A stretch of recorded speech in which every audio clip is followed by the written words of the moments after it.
يلا هسه اوكي. يلا.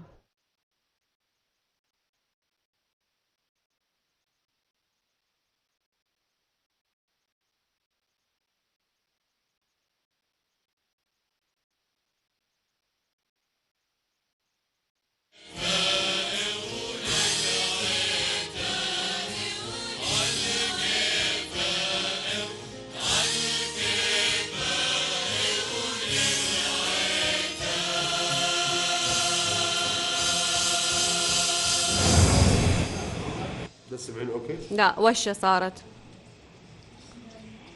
هسه قبل شوي كنت اسمعهم.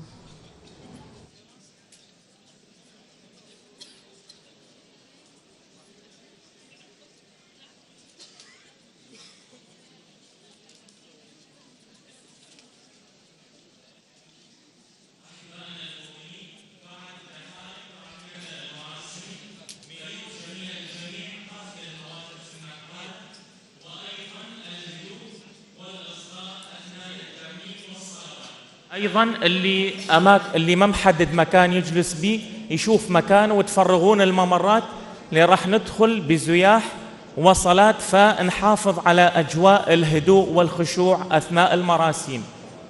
يرجى من الجميع اللي في نهاية الكنيسة ان يجلسون في اماكنهم المحددة.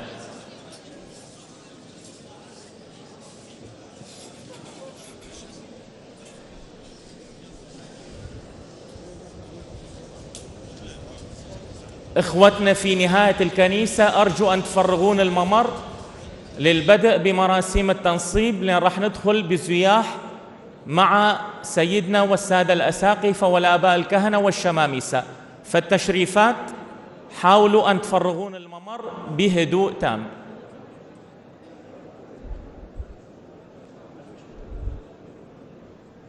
هدوء هدوء هدوء هدوء هدوء.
بخرى عبدي وريح موتي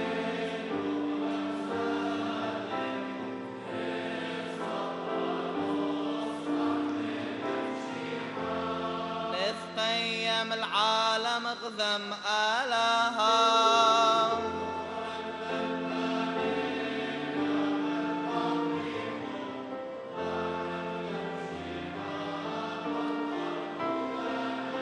أخبق قيد الآواهين عاهد نصحاني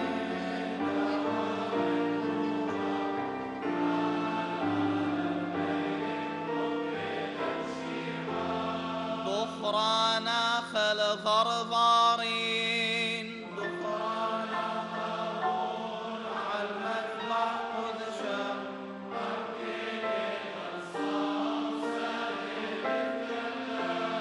أغذى عتيرة ومسكينة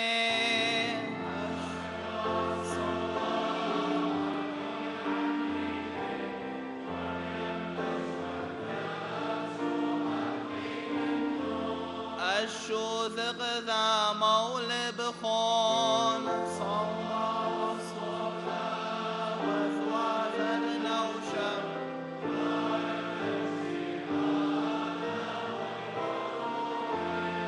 حور الواثي وصبر بيب عين ضروحا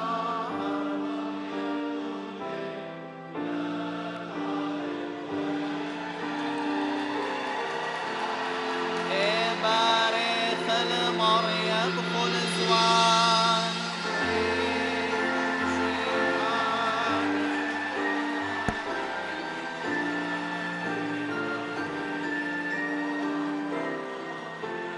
وهو نحد البام تصحف باروها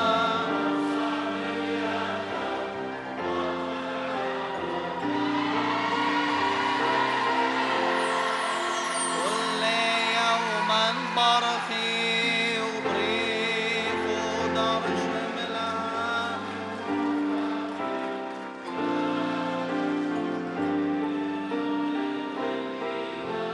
هيمن ومريب ملاو شهد محشي مرث الميثم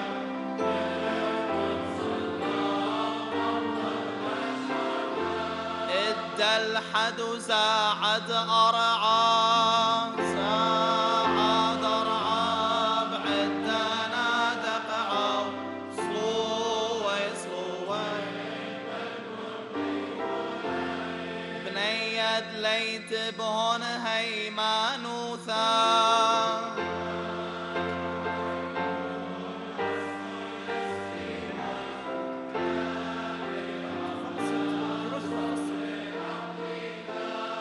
ذام كل عمام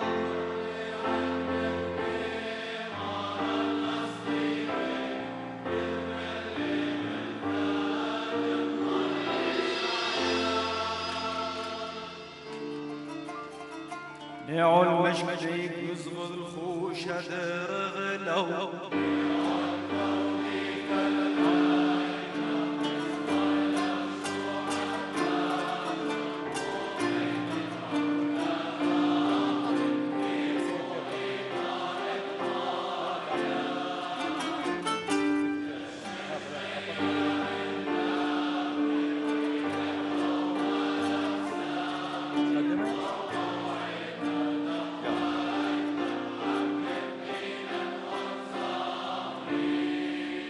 ويتغ بقارة وبران ذرغ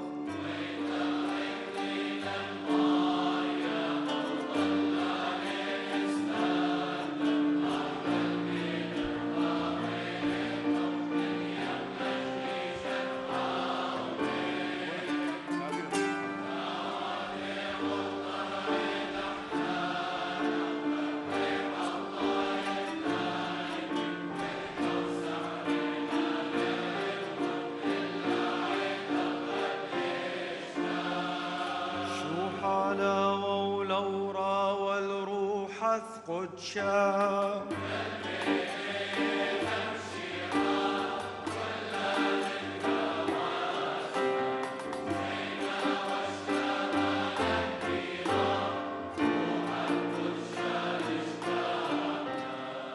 من عالم وذم العالم آمين وآمين.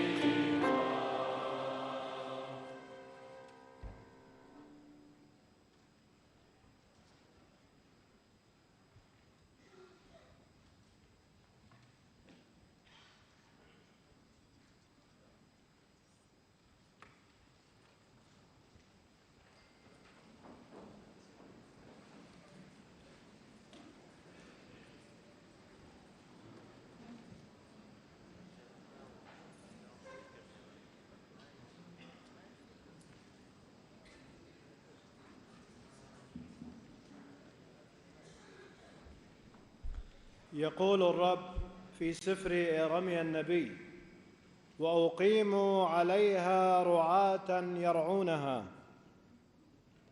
أصحاب الغبطة والسيادة والنيافة، أصحاب القداسة والآباء الأفاضل، أيها الكهنة والرهبان والراهبات، إخوتنا وأخواتنا القادمون من أبرشيات العراق ومن أصقاع المعمورة، أيها الأحبة الكرام، سلام المسيح يجمعنا.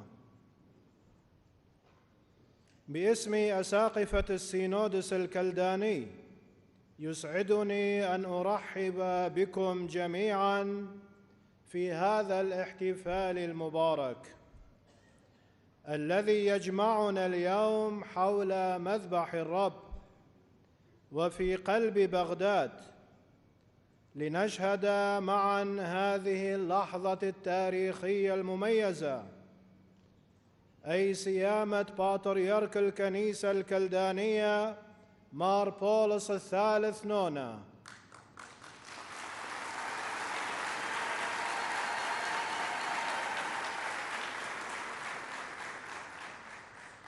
ونرفع صلاتنا من أجل الكنيسة ورسالتها وشعبها في العراق والعالم. بفرح يملأ القلوب وبامتنان لا تكفيه الكلمات، نجتمع اليوم في بغداد، مدينة الحضارة والإيمان والصلاة، لنكون شركاء في هذا الحدث الكنسي الجليل. إنها لحظة تجدد العهد برسالة الإنجيل، وتأكيد للأمانة والوفاء، وانطلاقة جديدة في خدمة شعب الله بروح المحبة والرجاء. حضوركم اليوم من كنائس وتقاليد ومناطق شتى هو أبلغ تعبير عن روح الشركة الكنسية وعمق الأخوة التي تجمع كنائس المشرق، وتأكيد راسخ على أن الكنيسة رغم ما اجتازته من محن وتحديات لا تزال واقفة شاهدة تحمل رجاءها بالمسيح القائم من بين الأموات. يسعدنا أن نرحب بهذه الجموع الكنسية المباركة، وفي مقدمتهم نيافة الكاردينال كلاوديو غوجورتي عميد دائرة الكنائس الشرقية في الكرسي الرسولي، His Eminence Cardinal Claudio Gugerotti, Prefect of the Dicastery of the Eastern Catholic Churches, Holy See. Welcome. ونرحب بتقدير خاص وبمشاعر الإيمان والمحبة بغبطة الكاردينال مار لويس روفائيل ساكو،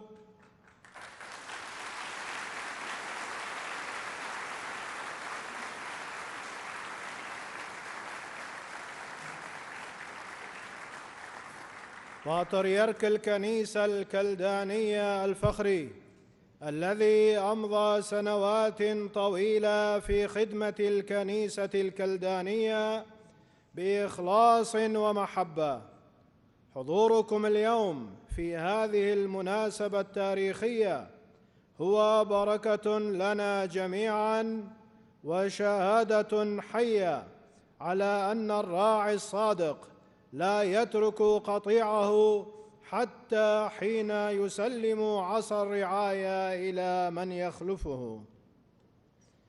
صاحب السيادة ميروسلاف هاتشوفسكي السفير البابوي الجديد في العراق. His Grace Miroslav Wachowski, the Apostolic Nuncio to Iraq. Welcome. قداسة البطريرك مرآوى الثالث جاثاليق بطريرك كنيسة المشرق الآشورية في العراق والعالم. قداسة البطريرك مار جيورغيس الثالث يونان بطريرك كنيسة المشرق القديمة في العراق والعالم. غبطة الكاردينال بشارة بطرس الراعي بطريرك الكنيسة المارونية الأنطاكية. غبطة البطريرك مار إغناطيوس أفرام الثاني بطريرك أنطاكيا وسائر المشرق للسريان الأرثوذكس. غبطة البطريرك مار إغناطيوس يوسف الثالث يونان بطريرك الكنيسة السريانية الكاثوليكية الأنطاكية. غبطة البطريرك يوسف العبسي بطريرك أنطاكية وسائر المشرق والإسكندرية وأورشليم للروم الملكيين الكاثوليك. غبطة البطريرك رفائيل بطرس الحادي والعشرون ميناسيان بطريرك الكنيسة الأرمنية الكاثوليكية. غبطة البطريرك الأنبا إبراهيم إسحاق سدراك بطريرك الإسكندرية للأقباط الكاثوليك. سيادة المطران أنطوان شربل طربي من الأبرشية المارونية في استراليا ونيوزيلندا والأوقيانوس وممثلاً عن مجلس أساقفة أستراليا الكاثوليك. كما نرحب بجميع السادة الأساقفة والكهنة الأجلاء والرهبان والراهبات والضيوف الكرام القادمين من داخل العراق وخارجه. حضوركم ليس مجرد مشاركة في المراسيم بل شهادة محبة وتعبير صادق عن التضامن الروحي والصلاة المشتركة من أجل الكنيسة ورسالتها في هذه الأرض المقدسة. صاحب القداسة مار إفرام كريم بطريرك الكنيسة السريانية الأرثوذكسية في العالم. حضوركم ليس مجرد مشاركة في المراسيم بل شهادة محبة وتعبير صادق عن التضامن الروحي والصلاة المشتركة من أجل الكنيسة ورسالتها في هذه الأرض المقدسة. وما أجمل أن تحتضن بغداد هذا اللقاء المبارك، فهي المدينة التي كانت على مر القرون شاهدة على حضور كنيسة المشرق وعلى عطائها الحضاري الثري.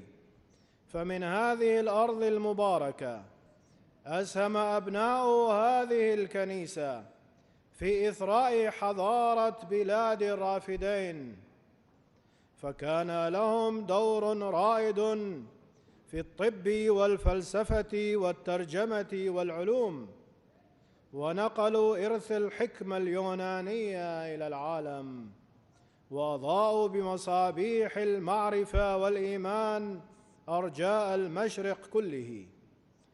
وما زالت بغداد تحمل في ذاكرتها أثر هذا العطاء، وتفخر بأبناء هذه الكنيسة الذين نسجوا خيوطاً راسخة في نسيجها الحضاري والإنساني.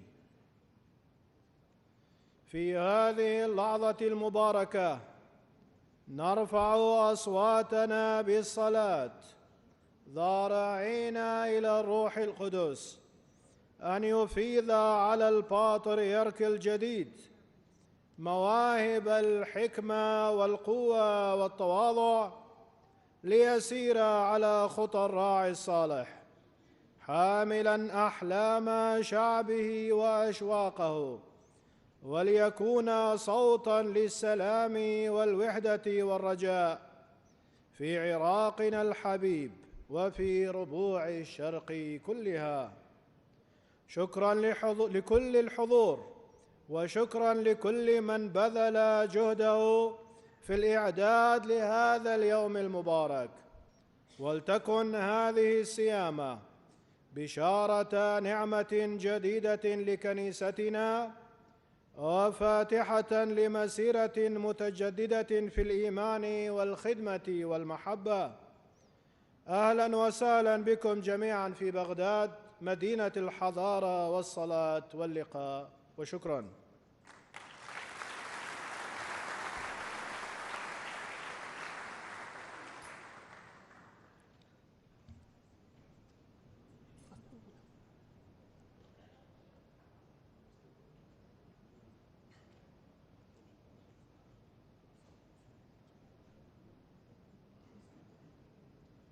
In this sacred celebration, as the Chaldean Church gathers in thanksgiving and prayer, we give honor to the pastoral journey and faithful ministry of His Beatitude, whom the Lord has called to shepherd His people in hope, truth, and charity. We now present a brief account of the life, ministry, and service of His Beatitude to the Church of Christ. His Beatitude was born on the 11th of November, 1967, in the blessed town of Al-Qush in Nineveh, Iraq.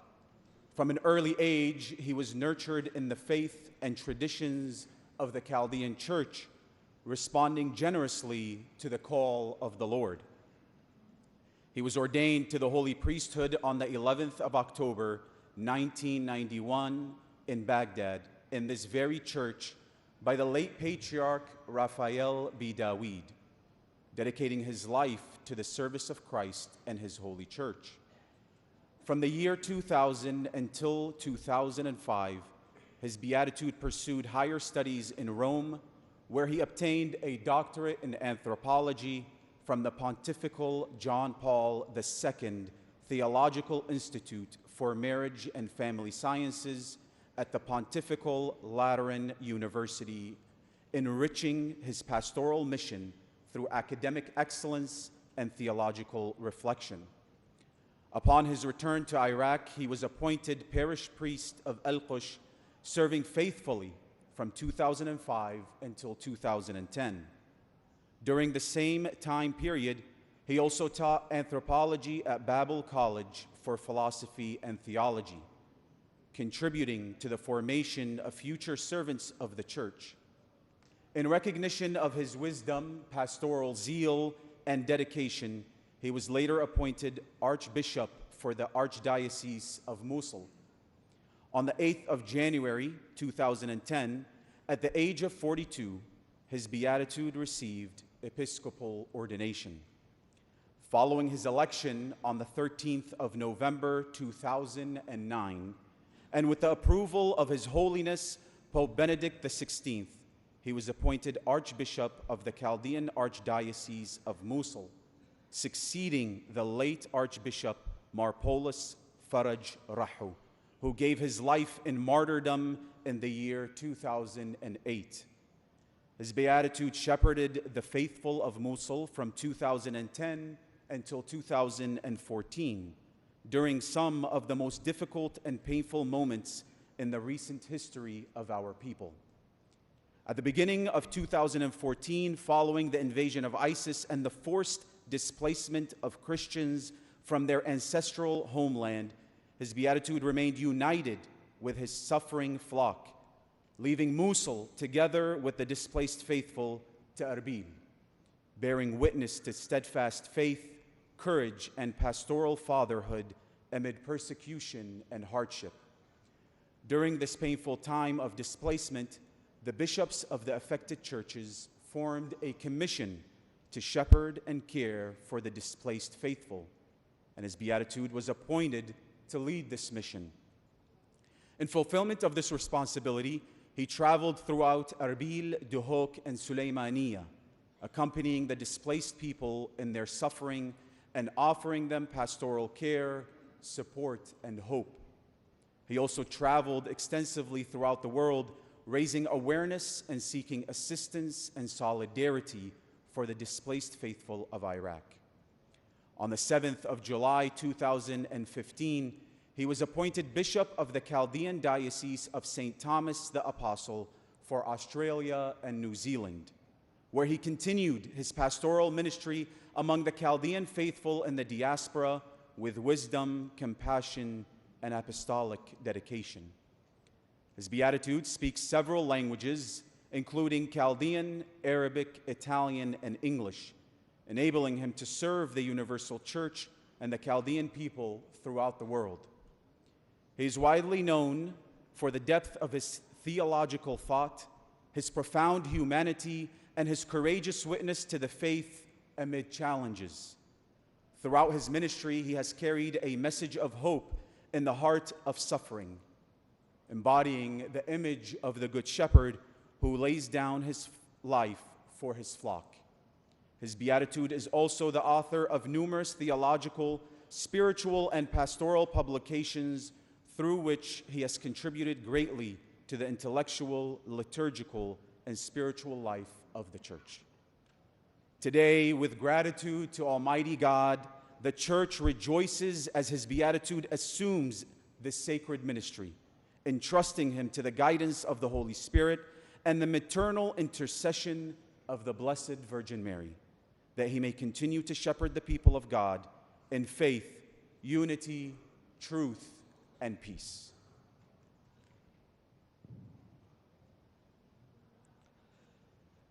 تصلي الكنيسة المقدسة من أجل بطريركها الجديد ليهبه الروح القدس كل النعم وليرافقه ويسنده في تدبير الكنيسة ويسدد خطاه من أجل خدمة رعيته.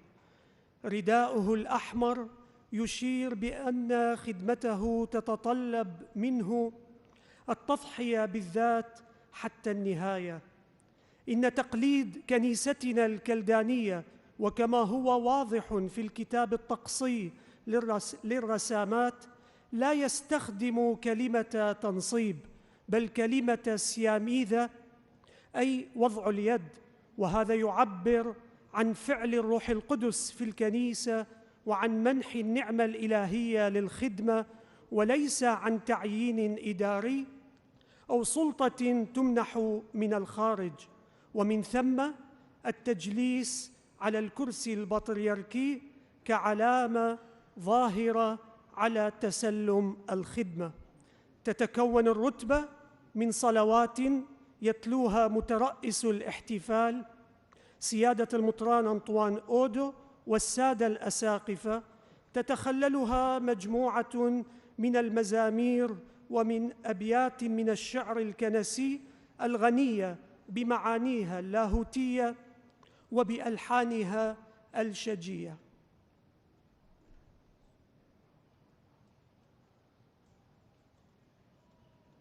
أشرار شيناخ بولك منيان قيم عيتاخ بصلي واخ نطر يلدي طيبوثاخ دوغاوة نسخون لاخ تجمحتا وقارة وتوديثة وشغثة خل عدن مارة تخول وورا وروحة قدشال علمي.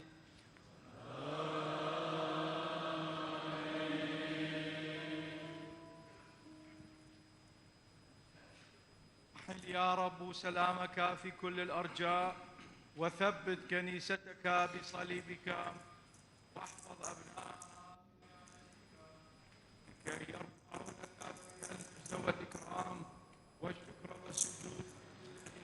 رب الكل الآب والابن والقدس إلى أبد الآبدين.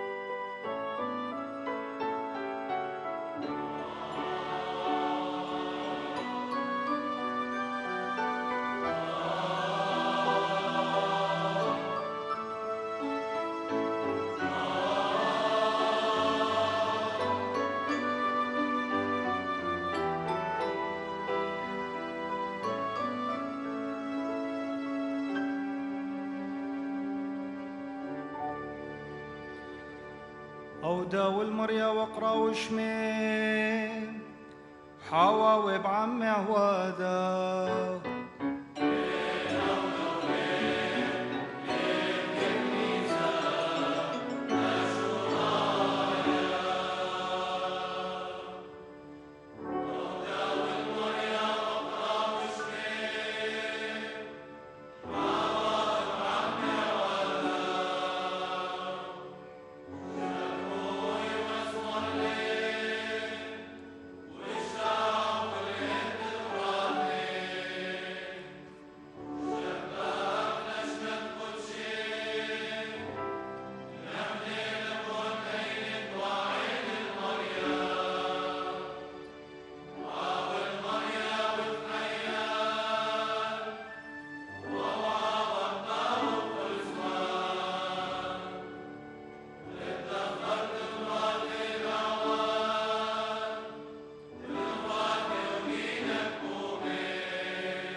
يرفع الآن سيادة المطران آزاد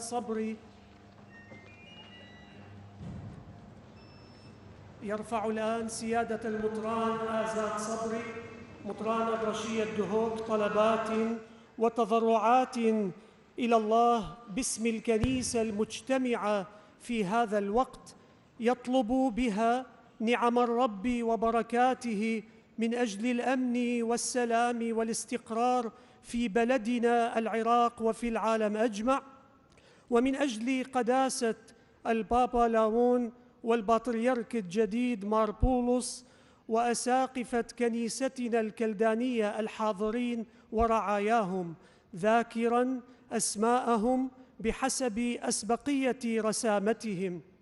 ويجيب الشعب مع الجوق بعد كل طلبة ماراً إثراحا معلين ارحمنا يا رب. شبير كلنا بحادوثة وبصيحوثة نوع ونمار ماران إثراحا معلين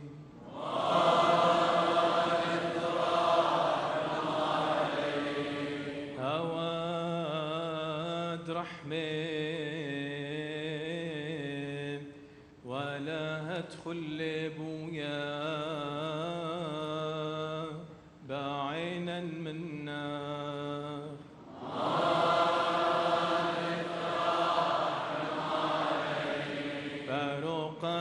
فاروقان ويصب ثنان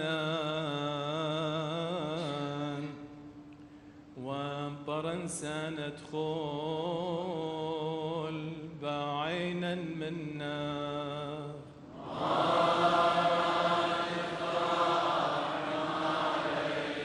عالشينا ويوثاق يا مدخل علما واثخلين عداثا بعينا منا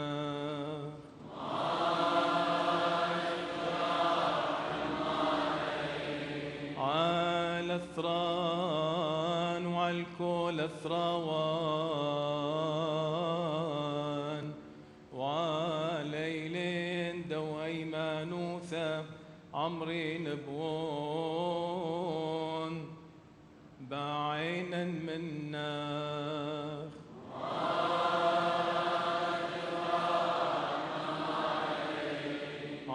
عالموزغة ودار خهين وثشتا وعلاثة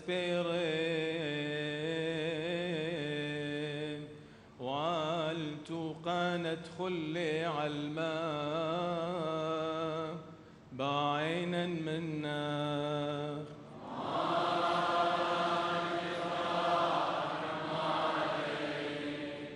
عالحلمان دواين قديشين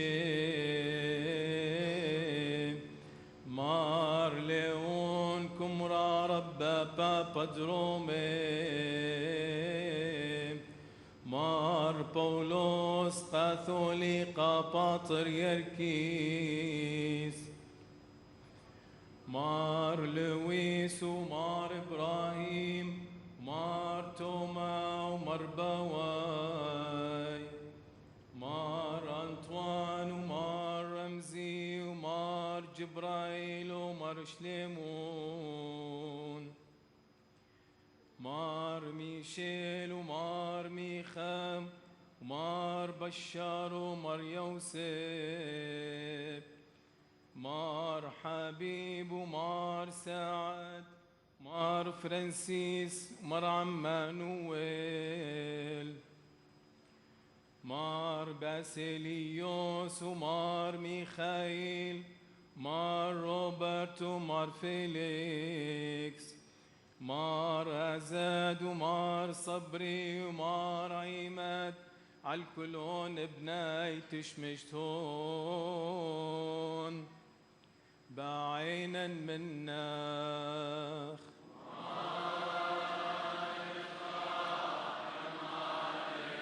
عالملك حيداي سلطان ادعى المهنا بعينا منا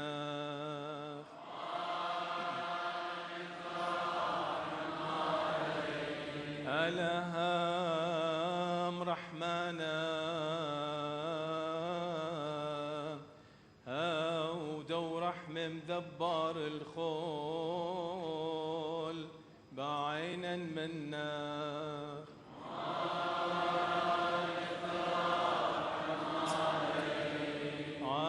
عالقشيشة ومشمشان أرثادوكسي والكل حوثند ومشيحا بعينا منا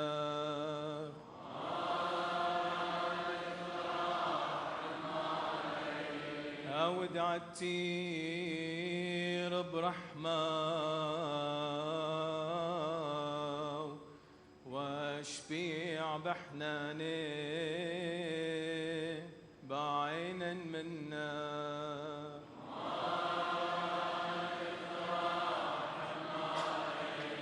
أود من غذام عالميثاق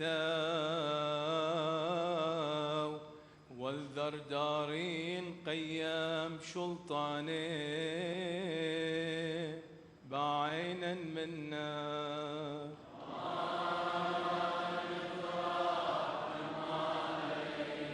هود وخياني وطوام يا هو ادخلين طواثام بعينا منا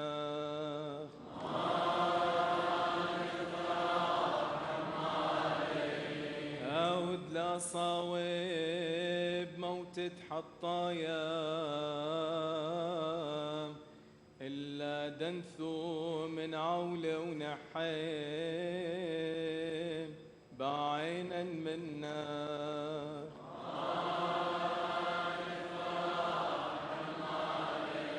هاود وشمية مشتبح ورام صغير بعينا منا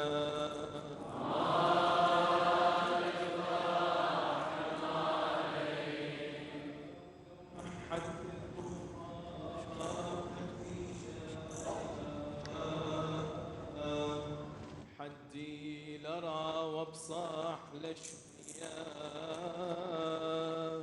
بعيد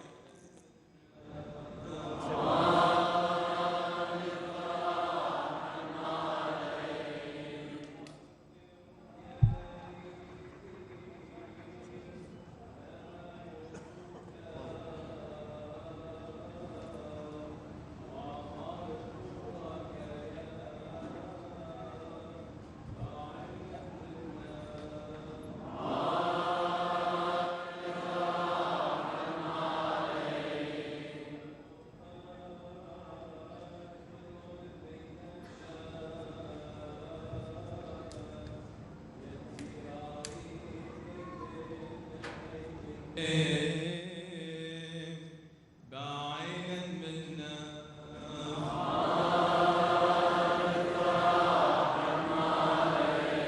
فوق الخلا نمشي حمران بطيب وثاخ واسقى عمان شينخ وشلامخ وثرى حمالي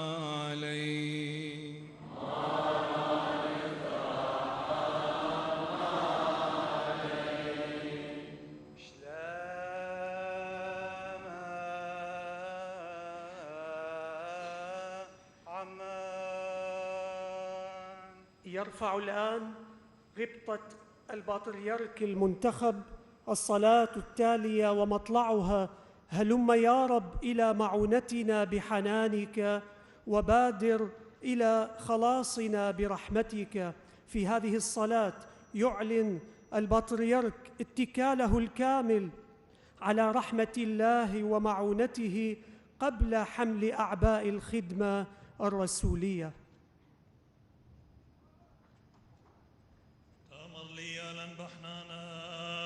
الفرقان بمرحمن وثاخ وثروس الخاثان بشويل الزديق وثام كل يوم حي ما ندخل أو روح القدس العالمين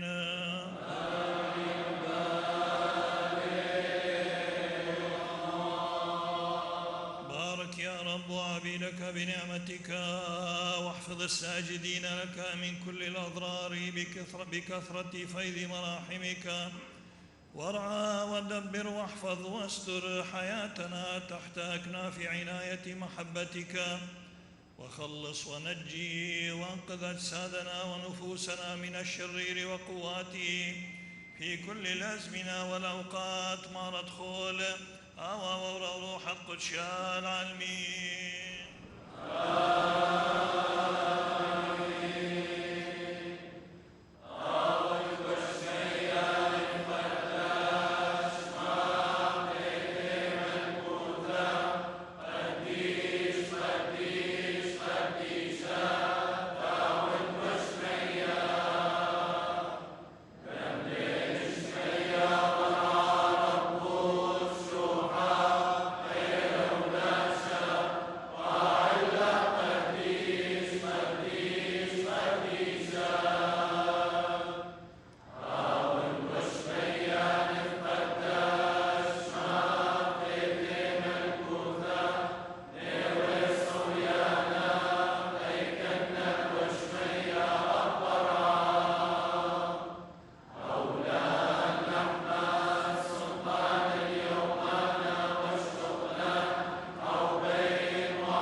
قدشا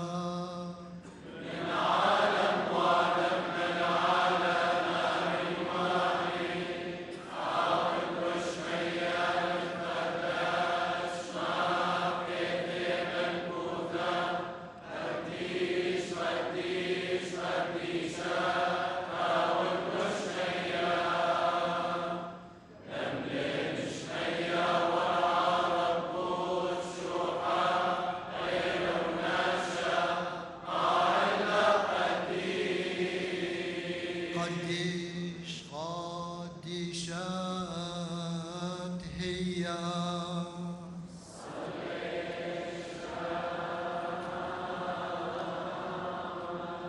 اعضد بمراحمك يا رب الساجدين لك ليتموا وينجزوا الصيامة المقدسة لهذا الراعي الذي اختارته نعمتك لكنيستك المقدسة، وكمله وثبته بمنح مواهبك الإلهية، وهب لنا أن نكون لك بواسطته الأبناء الملتجئين والمطيعين لوصاياك المحيية، وأفض في عهده مراحمك وحنانك على شعبك وكنائسك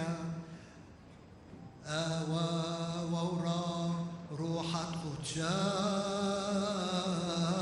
العلمي.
آلهن رحم علين وانخننها رب وبان في هذا الوقت وتتضرع إلى الله أن يرحمها ويباركها وينعم عليها لتفهم خطة محبته في حياتها.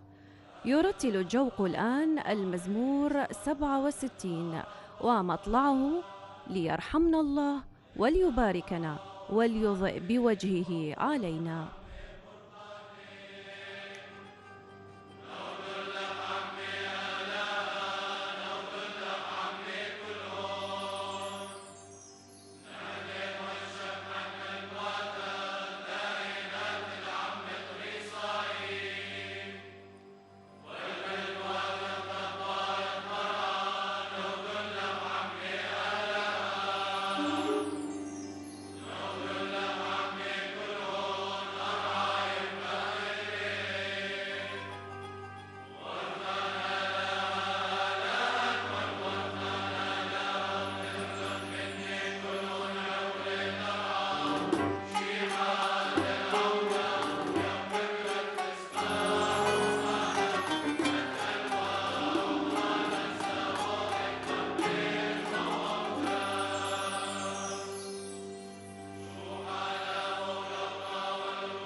طيب وثاخ وقين عشنا دموع وثاخ عال أو داغ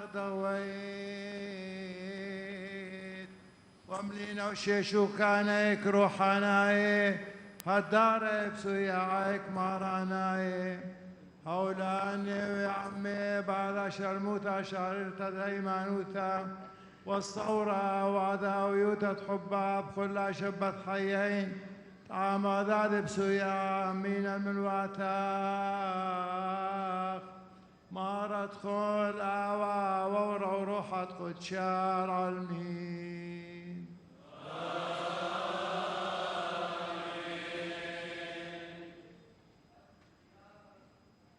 نعمتك وضع عظمة موهبتك على عبدك الذي اخترته واملأ نفسه بعطاياك الروحية وزينه بمعوناتك الربانية وهب لنا أن نكون معه في اتفاق حقيقي للإيمان والرجاء وفي وئام المحبة الواحدة وفي كل سني حياتنا سوية بالعون الدائم من لدنك يا رب الكل الآب والابن والروح القدس إلى الأبد.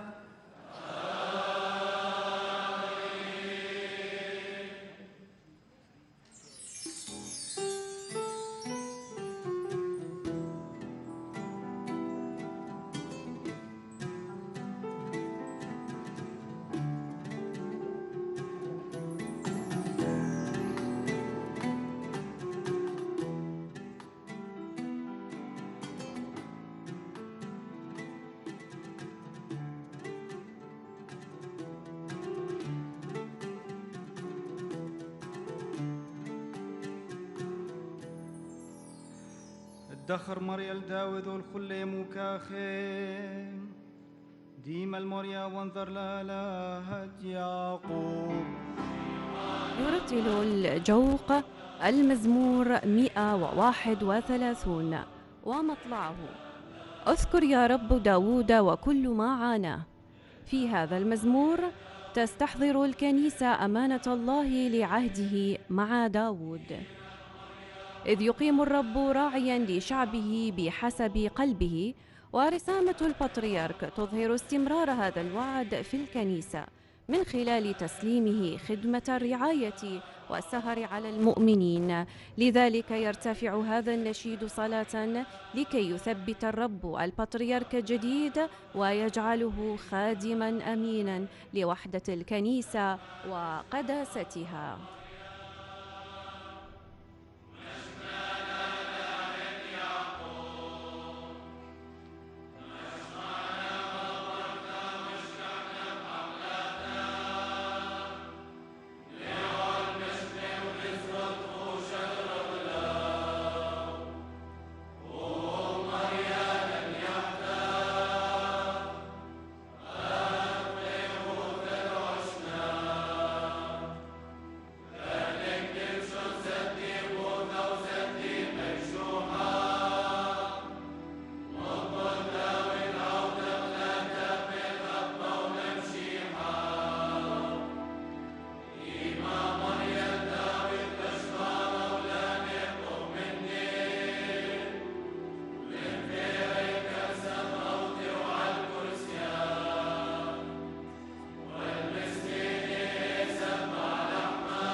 الطيب وثاق المغمر سوياناخ وعالدارين المشملايو وبقدانك محياني وشكم بيذين موهوثات روح اغلغويك نهوي آود علانيك ويا صوبا دغزاريك ورعيا طاود مرعي ثاخ بعيتك قدشتا كلون يوماثت حيين مارد خول آوا وورا وروحت قدشال علمي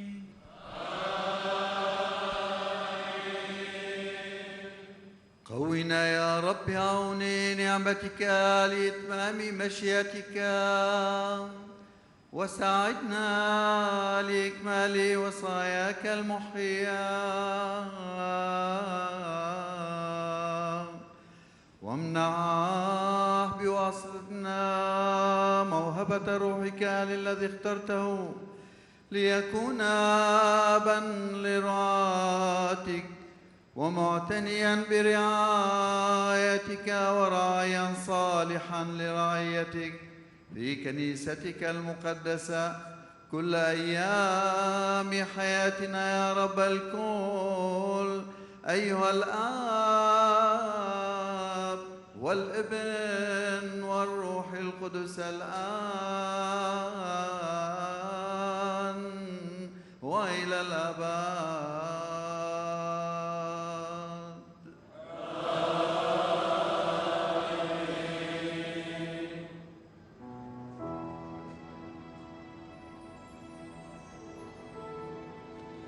مريم حيلق نحتيكنا وبرقى نغضو صابعيتا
الجوق الآن المزمور 21 ومطلعه. يا رب يفرح الكاهن بقوتك وتبتهج الكنيسة بخلاصك، مع تعديل لافت في النص حيث يتحول الحديث من الملك إلى الكاهن. مع الردة: المسيح الذي اختار لنا راعيا فرح كنيستك بأيامه، إشارة إلى الخدمة الكنسية أنها تفهم في إطار رعوي وكهنوتي لا سلطوي.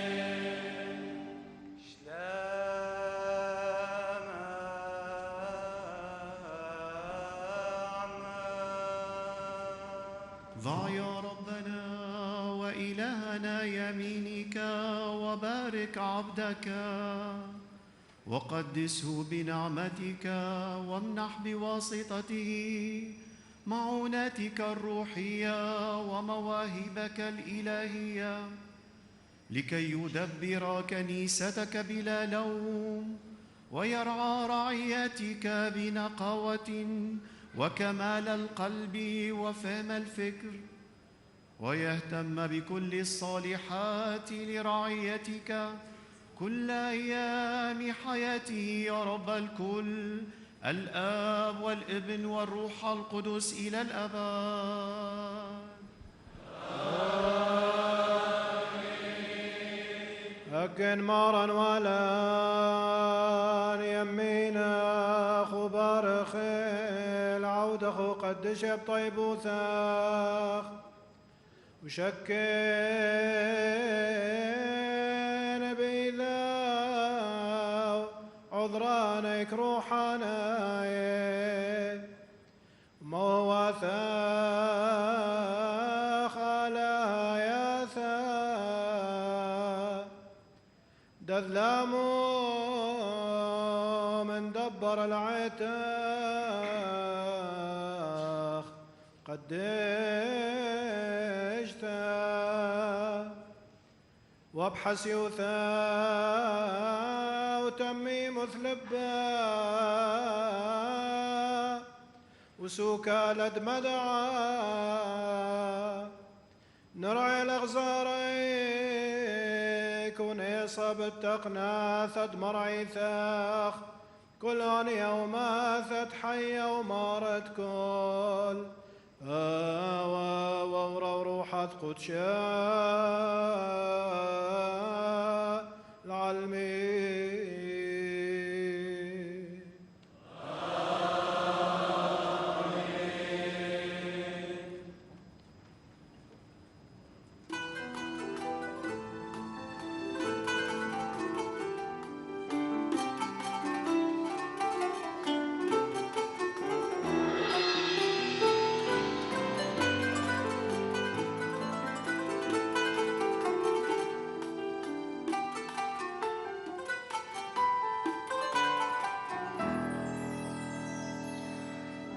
عود الأخمر يا من كل ليل وقذا ملكي زمار الأخارية.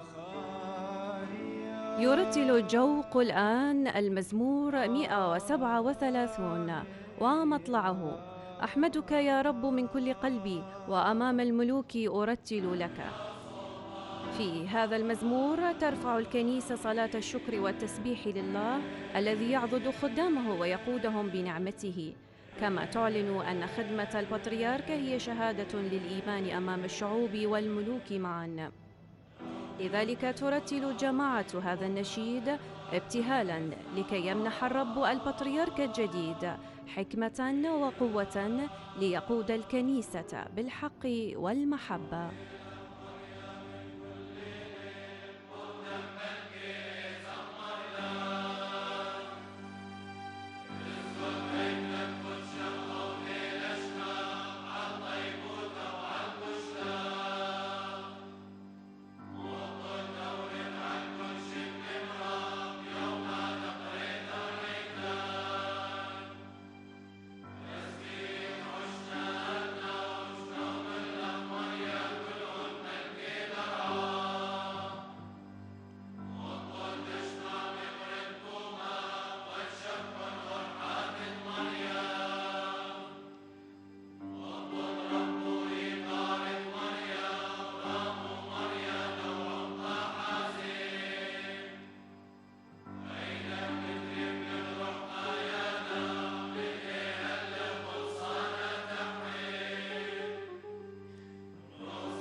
يا صوبات خلاعة والطواتان ومدبر نوشاتان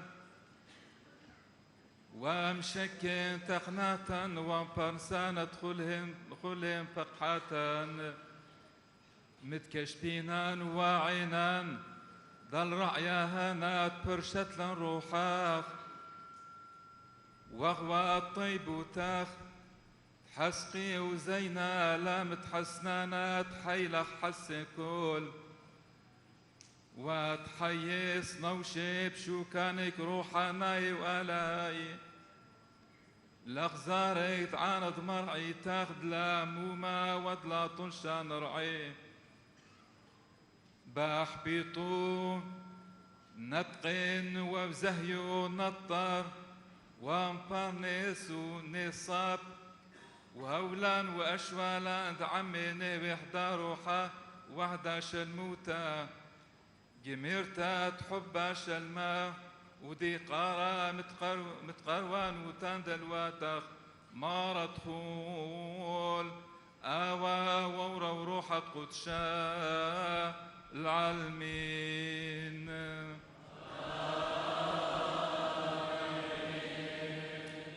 يا رب الكل والمعتني بكل شيء ويا مصدر خيراتنا ومدبر نفوسنا ومعطينا الصالحات ومانحنا كل النافعات، إليك نتضرع ومنك نطلب أن تزود هذا الراعي الذي ميزه لنا روحك واختارته بنعمتك بالسلاح الذي لا يغلب لقوتك المنتصرة على الكل،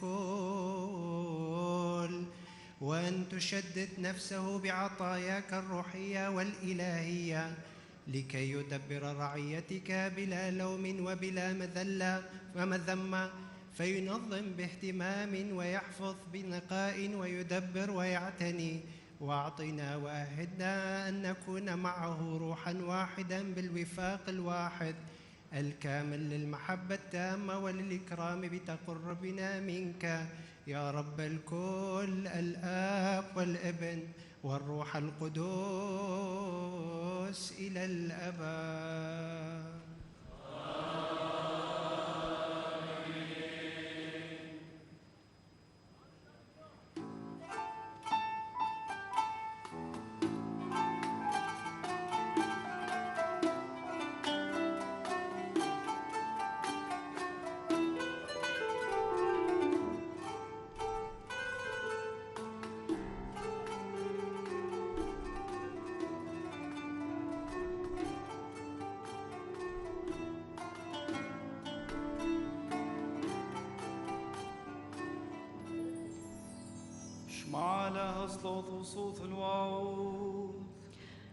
يرتل الجوق الآن المزمور 61 ومطلعه: اللهم استمع إلى صلاتي وأصغي إلى طلبتي. في هذا المزمور ترفع الكنيسة صلاتها بتضرع وثقة إلى الله الذي يسمع أنين شعبه ويحفظ خدامه في الشدائد، كما تعبر رسامة البطريرك عن اتكال الكنيسة الدائم على نعمة الرب لا على القوة البشرية. لذلك يرتل المؤمنون هذا النشيد ابتهالاً لكي يعضد الرب البطريرك الجديد ويثبته في خدمة الإيمان والوحدة والسلام.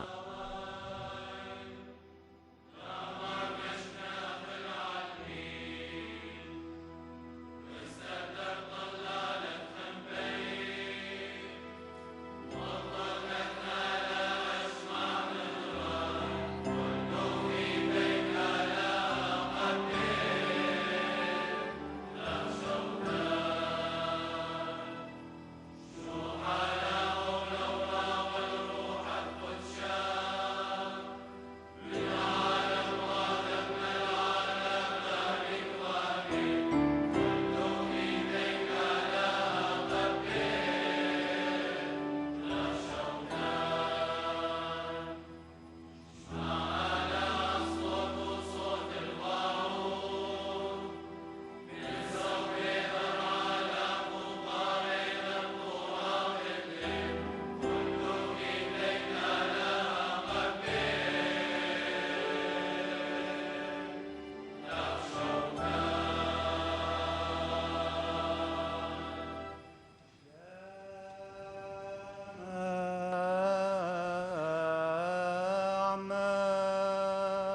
أيها الملك العلي المجيد، يا من يصنع كل شيء في السماء والأرض حسب إرادته، وضابط الكل ومدبر كل شيء بقوة إشارته التي لا تقهر، ويا من يسبر كل العقول والأفكار بعمق عظمة حكمته السامية فوق كل أذهان الناطقين، نتضرع إليك أن تظلل يمين رحمتك ورفرفة روحك على هذا المنتخب الذي عضدته نعمتك. اجعله أن يحيا حياة فاضلة وطوباوية ليعلن باسمك حكمة عدالتك ومعرفة حقيقتك، فيوزع بصلواته وزنات الفضة الروحية لإكمال الخدمة ولبنيان جسد الكنيسة لخلاص حياتنا يا رب الكل، الآب والابن والروح القدس إلى أبد الآبدين.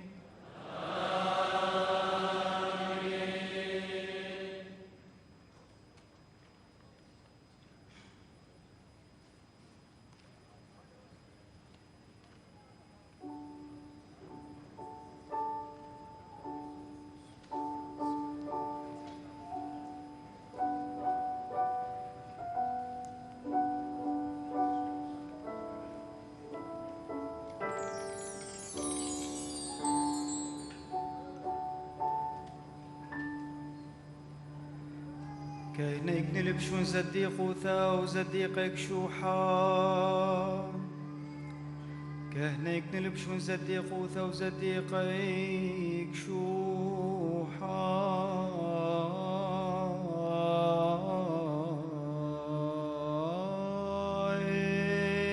يا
والروح على ولورا والروح القدس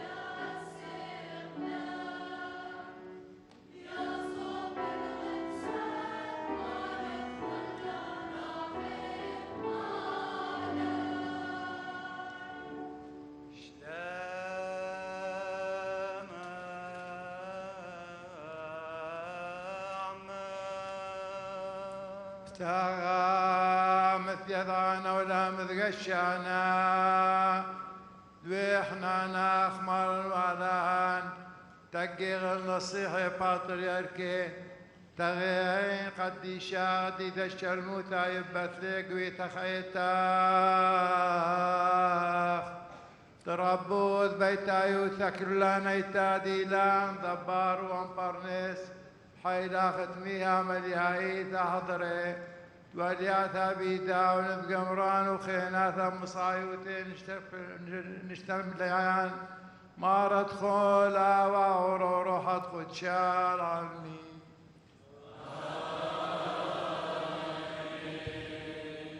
بالتاج المعروف لا المدرك بالحواس الذي به تتوج يا ربنا وإلهنا الآباء البطاركة الظافرين. توج قديسك هذا الذي منحته كنيستك المختارة كمال السلطة ليدبر ويعيل شؤون الرئاسة الشاملة التي لها، ولتحطه قوتك العجيبة إحاطة كاملة لكي تستكمل الواجبات بيديه وتتم الأعمال الصالحة بواسطته يا رب الكل الآب والابن والروح القدس إلى الأبد.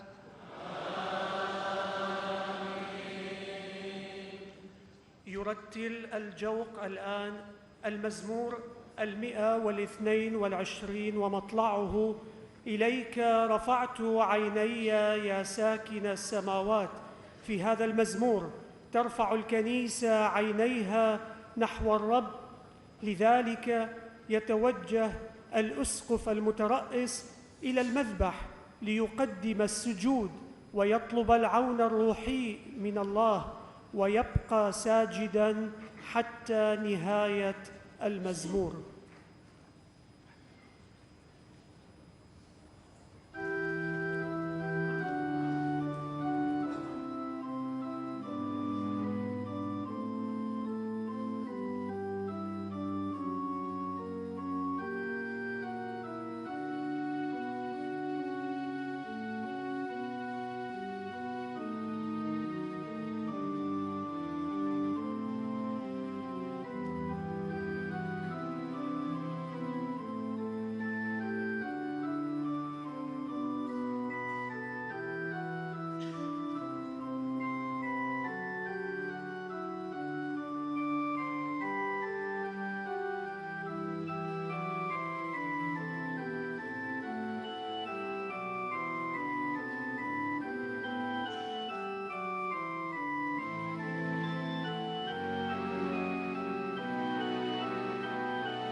وذخر مث عيني عمورة دشميا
نستمع الآن إلى نص من الإنجيل المقدس الذي يعلن فيه السيد المسيح تأسيس كنيسته على الصخرة.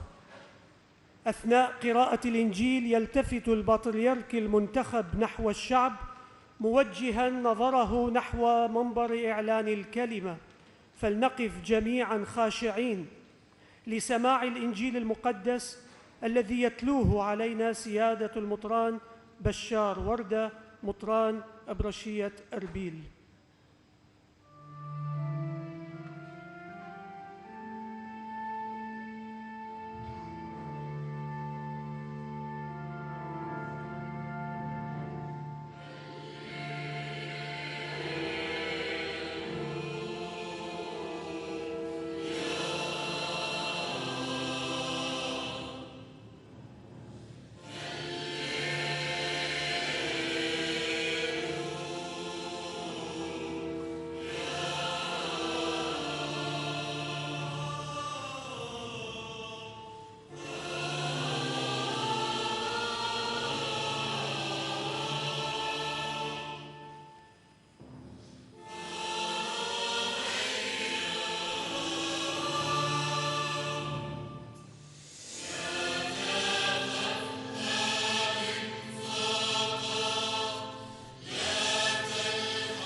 قديشت ماراني شوم شيحام كارزوثا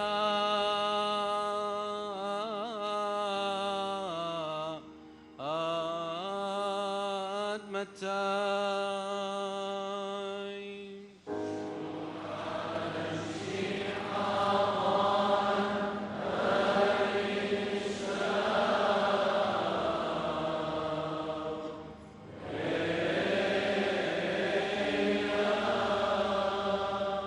كثيلي شول أخرت قيصرية فيليبوس باقر وتلميذ دي ومروام مهي كمرينا شدي ونبرون دناشا أني ميري إيث كمري يوحنن مع مذانا وخني أمري إيليا وخني رميا يان خامن ويم مير طالاي وقت ما كمريت ديون جوب لشمع كيبا ومير طالي آيتي وتمشي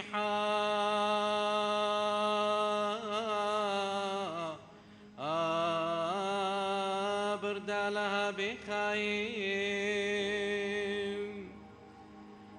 جوب لي شومير طالي طوى إلو شمع برديونا بصرة ودمى لقليل طالوخ آذي إلا بابي ديل بشميام وانا هم كمر طالوخ دايتي وتكيفا ولد آدي كيفا بدبان النيتي وطرد الشول لا تغلبي لا طالخ بيا ونغذيل ملكوث دشميا كل من دي دسرت برا بهاو صيرة برا بشميا ومن دي لشريا بأرا بشمية. فلما تغدوا قال يسوع لشمعون الصفاء: يا شمعون بريونا، أتحبني أكثر من هؤلاء؟ قال له: نعم يا رب، أنت تعلم إني أحبك. قال له: ارعى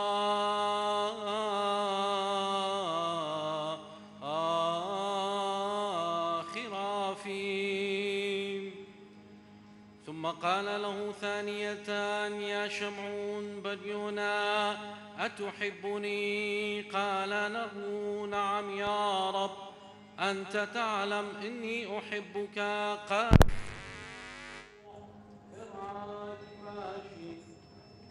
قال له ثالثة: يا شمعون بريونا، أتحبني؟ فحزن الصفاء، لأنه قال له 3 مرات: أتحبني؟ فقال له: نعم يا رب، أنت عارف بكل شيء، وأنت تعلم إني أحبك. قال له يسوع: ارعى رعاجي. الحق أقول لك، إنك إذ كنت شابا كنت تشد حزامك بنفسك وتذهب حيث تشاء، فإذا شخت فأنت ستمد يدك وآخر يشد لك حزامك ويمضي بك حيث لا تريد. إنما قال له هذا ليبين بأية ميتة هو مزمع أن يمجد الله. ثم قال له: اتبعني.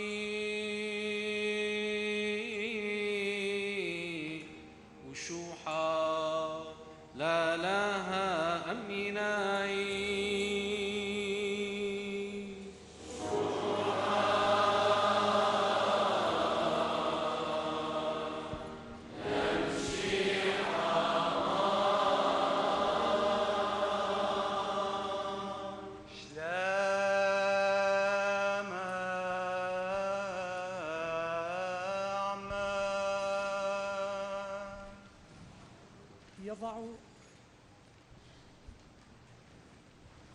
يضع كبير الأساقفة يده اليمنى على البطريرك الجديد، رافعاً يده اليسرى بشكل تضرع، ويتلو صلاة الروح القدس، بينما يضع بقية الأساقفة يمينهم على ظهر البطريرك متضرعين إلى الروح القدس ليحل عليه ويمنحه مواهب تؤهله لحالته الجديدة، ويرافقه ويسنده في مهمته الجليلة في تدبير كنيسة المسيح.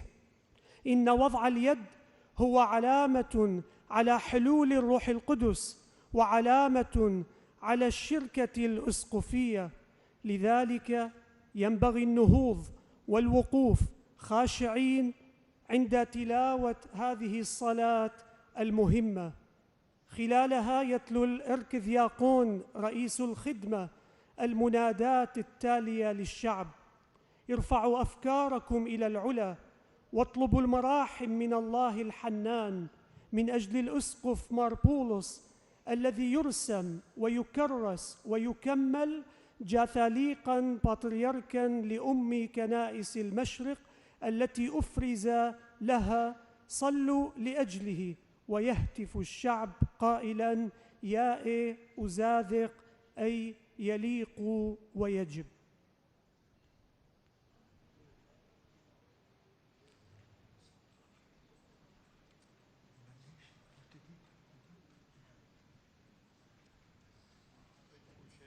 مراني شو عم شيحة هاو كل غزوان لحصير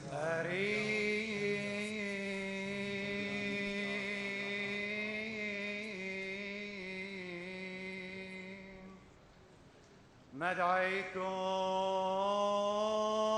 لمرومي علي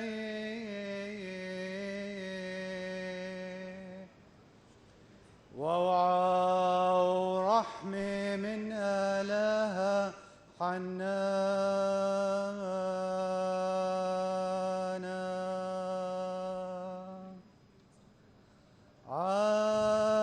عالمر بولس Episcopa Metropolita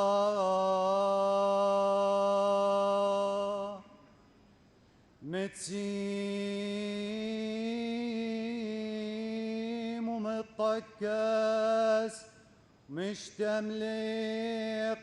ثوليقة بطريركيس لما دعي داثة دوم ذين حا عترب قدشت خوخي ومذينا ثسليق وقت صفون واذخل بولوطية مذن حايتا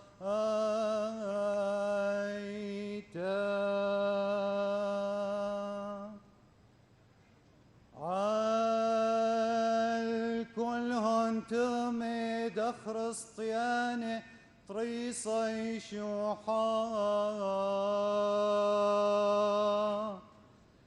دوخول التروبنيان دلايث بريش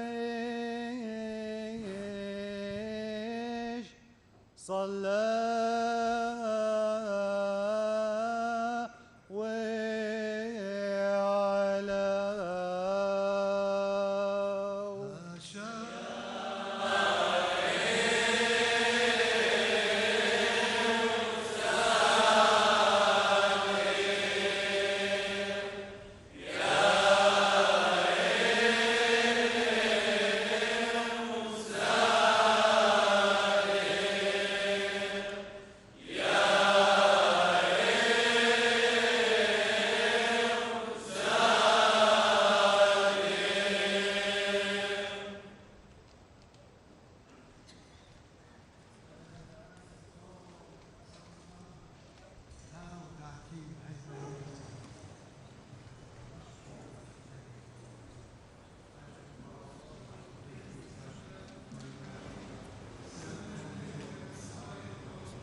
التابعين الذين آمنا بالله العظيم الذي هو الكنيسة المقدسة بوصية الله الآب الحق وبإرادة ابنه الحبيب ربنا يسوع المسيح وبمصادقة الروح المعزي بالكلمة الحية التي لا تموت تلك التي أعطى آباؤنا القديسون هذه الموهبة الممجدة البطريركية لهذا الكرسي المقدس في هذه الكنيسة العظمى كوخي التي في مدينة ساليق وقتيسيرون.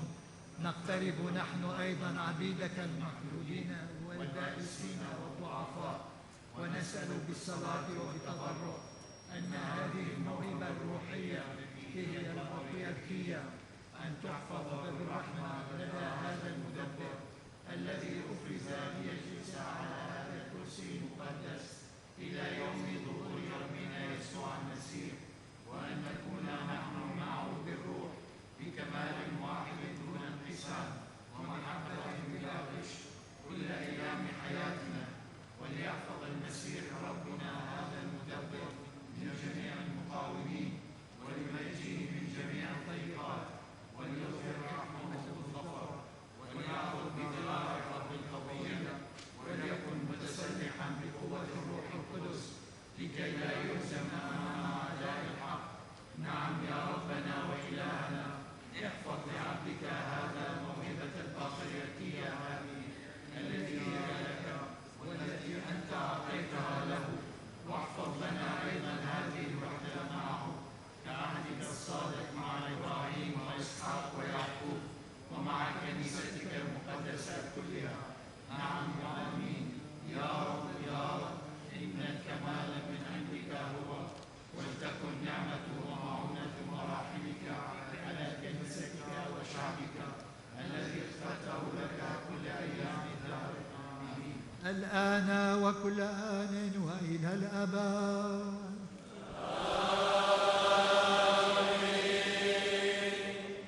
يوشح البطريرك بكامل حلته الحبرية والتي تتكون من قميص أبيض والهرار والزنار والغفارة وصليب يلبسه على صدره يرمز إلى دربه الشاق، وخاتم بإصبعه يدل على سلطته وأمانته، وتاج على رأسه يشير إلى سلطة التعليم وملوكية ومجد من دعاه، وصولجان يرمز إلى الرعاية الأبوية، وصليب بيده ليبارك به رعيته ويذكرهم بالخلاص الذي تحقق بموت المسيح وقيامته.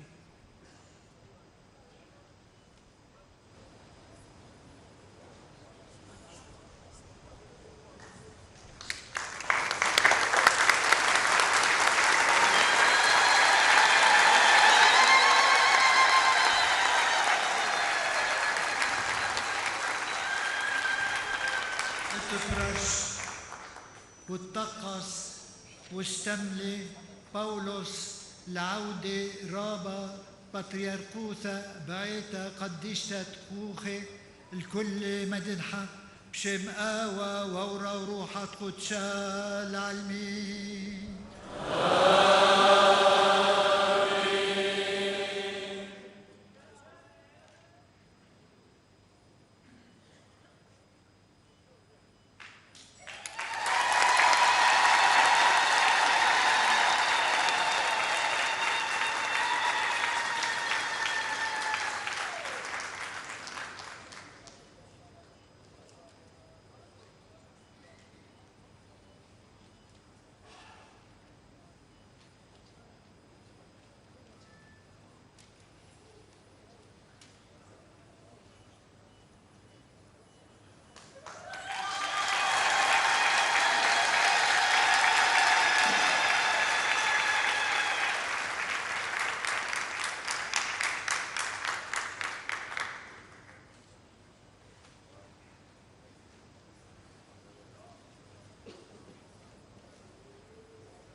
الآن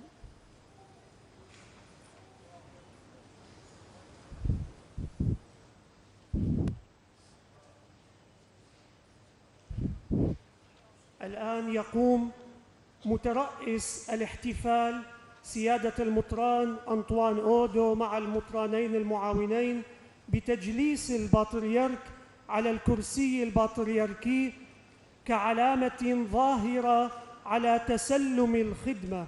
وفي ختام الرتبة يجمع الأركثياقون صولجانات الأساقفة، ويبقى البطريرك حاملا الصولجان عصا الرعاية، فهو راعي رعاة الكنيسة الكلدانية جمعاء، وبحضوره لا يحمل الأساقفة صولجاناتهم، ويقدمون له الاحترام والطاعة.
يتلو الآن غبطة أبينا البطريرك ماربولوس الثالث نونا الصلاة التالية.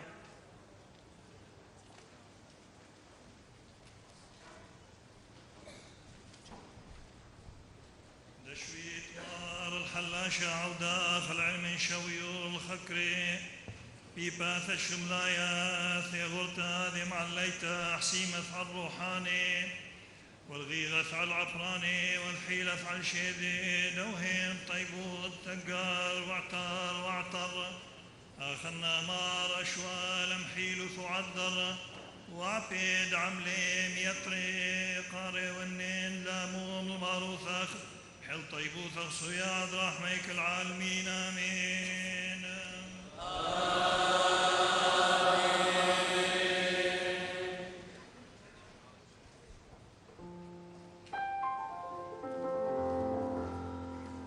الدخر عيتخ دقنيت من أخذم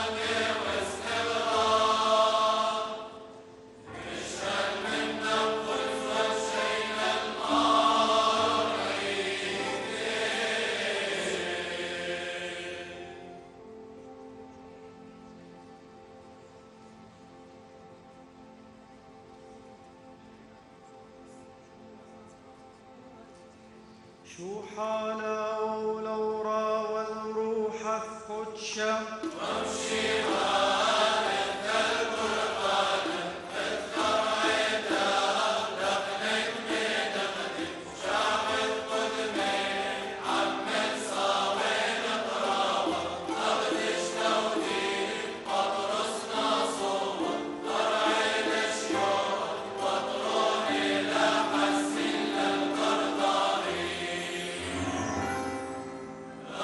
أشرار من ثمر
يتفضل الآن صاحب النيافة الكاردينال كلاوديو جوجاروتي رئيس مجمع الكنائس الشرقية لسامي الوقار لإلقاء كلمته.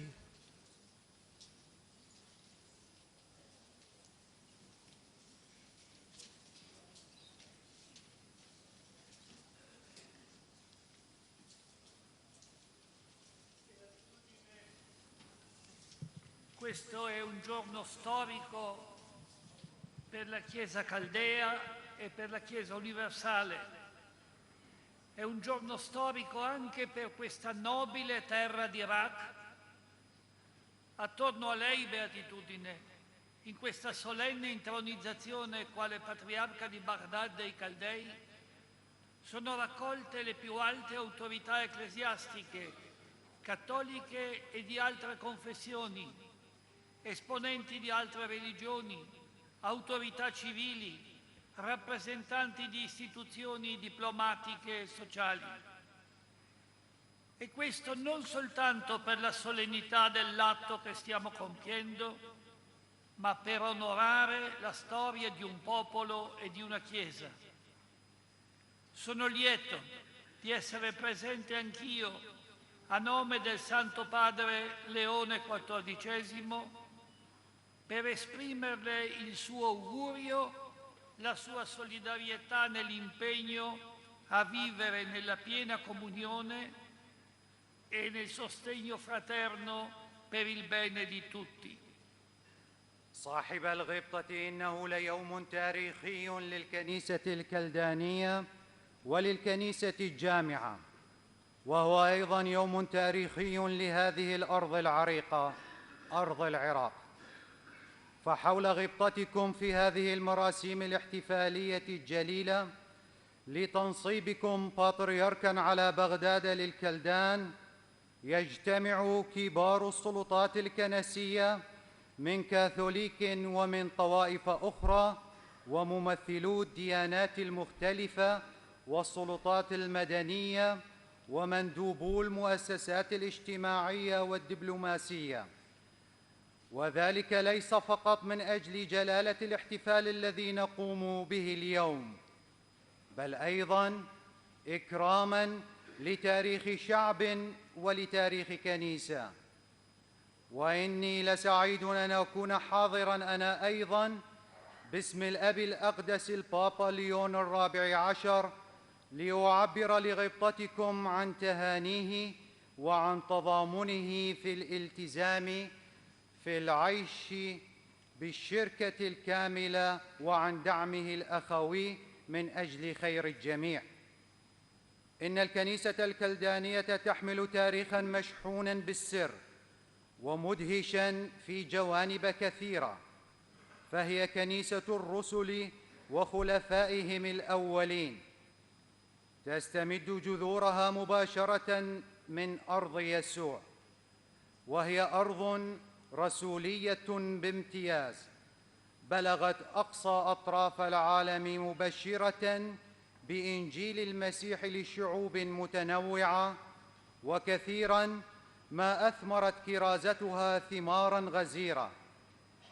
وهذه الرسالة التبشيرية لم تنبع من سلطة سياسية، بل إن السلطات السياسية نفسها كانت تبدي إعجابها بقوة إقناعها الفائقة وبغنى تعاليمها وبرقي ثقافتها وبنقاء سيرتها، حتى إن هذه الكنيسة استطاعت في أطر ممالك لم تكن في الغالب مسيحية أن تجعل أبناءها يتبوؤون أرفع المناصب لما كانت تلهمه من ثقة واحترام.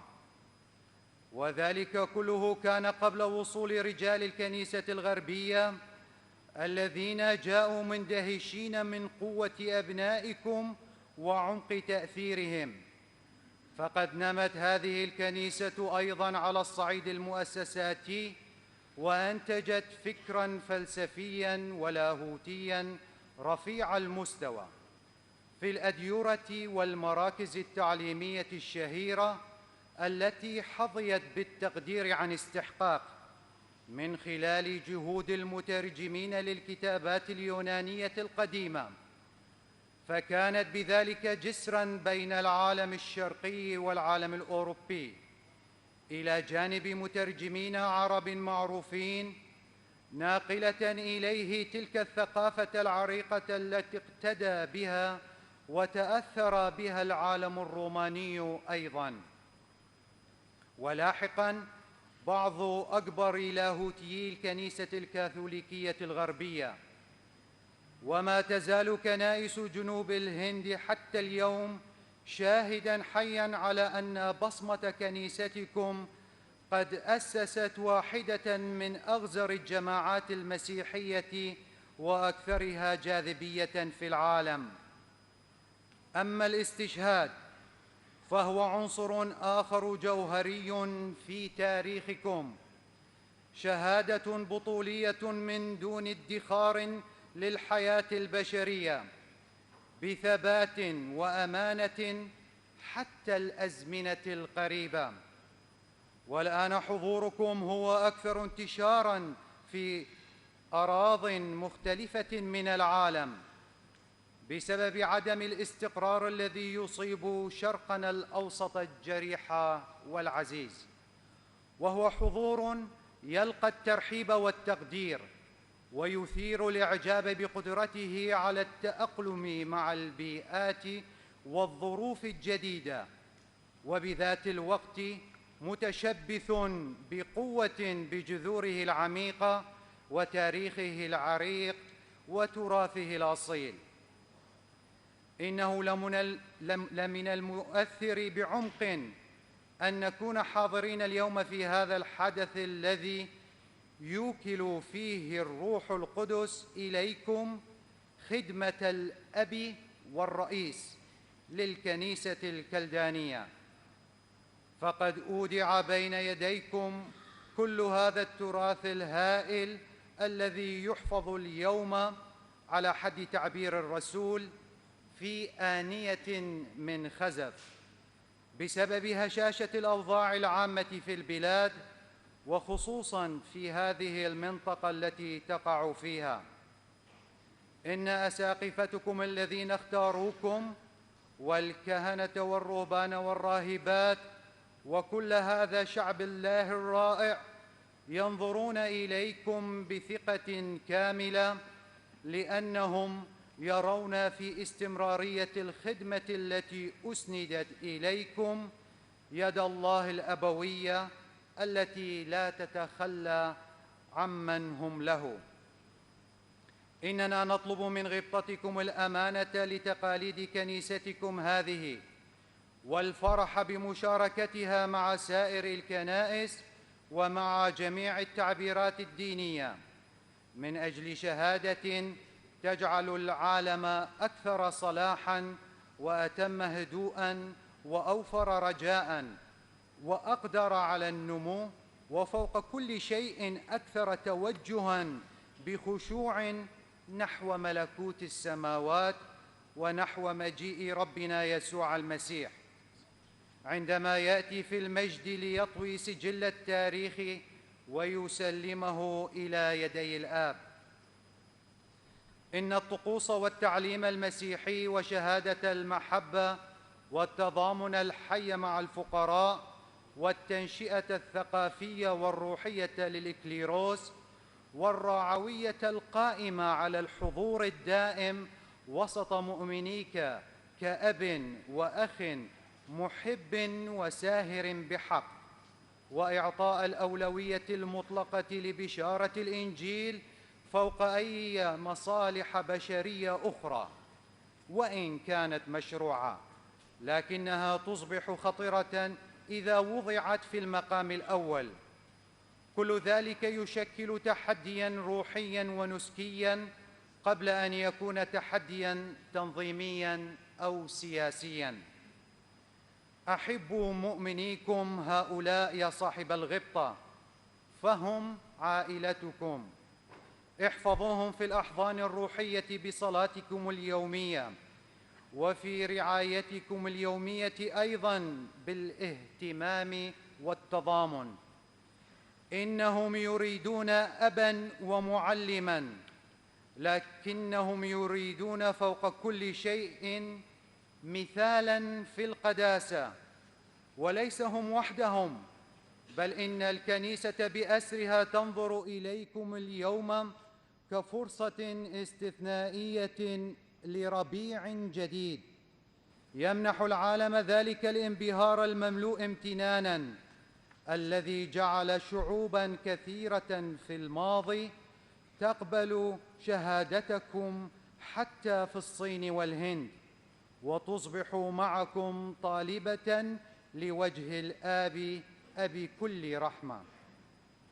صاحب الغبطة، إن شعبكم شعب يتسم بعمق ديني كبير، وبدفء حضوركم هناك حاجة إلى أن تجعل الحياة الجديدة تتفتح، وأن تعطي للقلوب التائهة العزاء، وأن تشجع الجميع على سلوك طرق جديدة من خلال تجسيد غنى التراث في احتياجات الحياة اليومية وتحدياتها المعاصرة. وإلى هذا يتطلع شبابكم بخاصة بكثير من الثقة. إن الأب الأقدس يتمنى لغبطتكم فيما ينتظركم في روما للاحتفال العلني بالشركة الكنسية التي منحكم إياها، أن تحفظوا في تواضع عميق ملء السلطان لتظهروا حناناً رحيماً للابن الشاطر، فيجد الشجاعة ليعود إلى الأب ويرجع من حياة التبذير.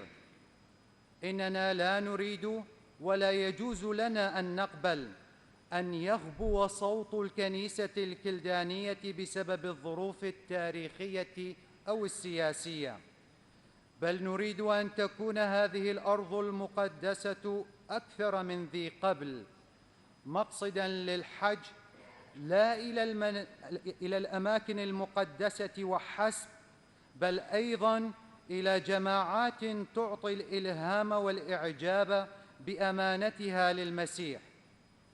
وهذه الكلمات ليست لهذه المناسبة، بل هي نابعة من اليقين بأن كل ذلك ممكن، لأنه محفوظ مسبقاً في قلوب مؤمني هذه الكنيسة وفي خدمة أسلافكم.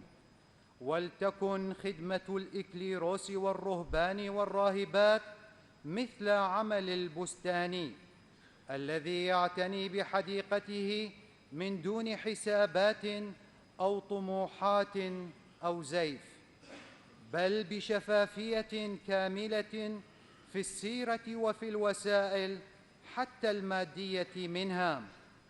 وعليكم يا صاحب الغبطة نستنزل بركة الله الدائمة ونفحة الروح القدس الذي كان آباؤكم القدماء أعظم منشدين له، وفوق كل شيء الحضور اليومي للمسيح المصلوب والقائم، الرب الوحيد للتاريخ والحياة وديان العالم والأخ في الإنسانية. La Santa Sede rimane al suo fianco, a sua disposizione, pronta a collaborare per tutto quanto possa essere utile a rinforzare ciò che aiuti questa Chiesa a compiere ancora una volta la sua missione, che non è riservata a un territorio ristretto, ma che anche a causa della presente diaspora continua a diffondersi e ad essere il nucleo di ispirazione per tanti popoli e per tanti individui. Perché questo accada, noi preghiamo ardentemente Dio affinché custodisca le sue intenzioni e il suo spirito di servizio nella fedeltà al successore di Pietro, nella piena collegialità di un'esperienza sinodale così ricca nelle chiese d'Oriente, nella collaborazione paterna e amorosa soprattutto dei vescovi che si sentono responsabili non della piccola o grande porzione loro affidata, ma della Chiesa intera, come successori degli Apostoli. Ci auguriamo che possiate vivere con tanta fraternità, con tanta disponibilità, con tanta ammirazione reciproca, allontanando piccole o grandi cause di opposizione e di polemica e vivendo invece la pacificazione che nasce proprio da quella Eucaristia che rimane la fonte di ogni buona azione e di ogni autentica speranza. Amen. إن الكرسي الرسولي يبقى إلى جانبكم وفي خدمتكم مستعداً للتعاون في كل ما من شأنه أن يكون ذا فائدة ليعزز كل ما يعين هذه الكنيسة لتتم مرة أخرى رسالتها التي لا تنحصر في رقعة جغرافية ضيقة، بل تستمر بفعل هذه الشتات الحاضرة أيضاً في الانتشار وفي أن تكون منبع إلهام لشعوب وأفراد كثر. ولكي يتحقق ذلك نصلي بحرارة إلى الله ليحفظ نواياكم وروح خدمتكم في الأمانة لخليفة بطرس وفي الشركة الأسقفية الكاملة وفي خبرة سينودالية غنية جداً في كنائس الشرق وفي التعاون الأبوي والمحب، خصوصاً من قبل الأساقفة الذين يرون أنفسهم مسؤولين لا عن الجزء الصغير أو الكبير الموكول إليهم فحسب، بل عن الكنيسة بأسرها بوصفهم خلفاء الرسل.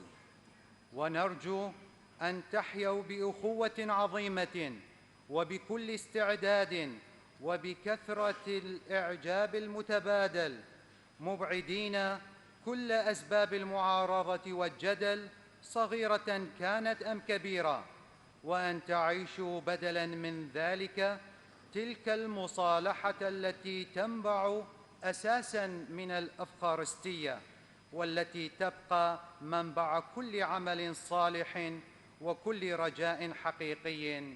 آمين.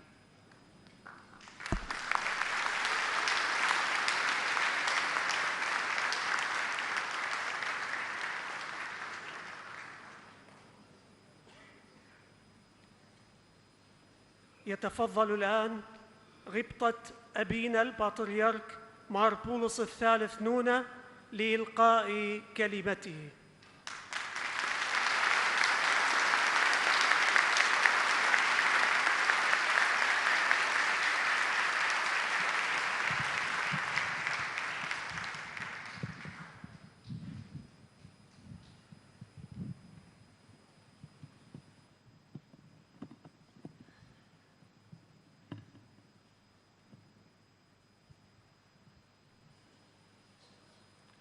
شما وورا روحة قدشيا العالمين، لا تخف آمن فقط.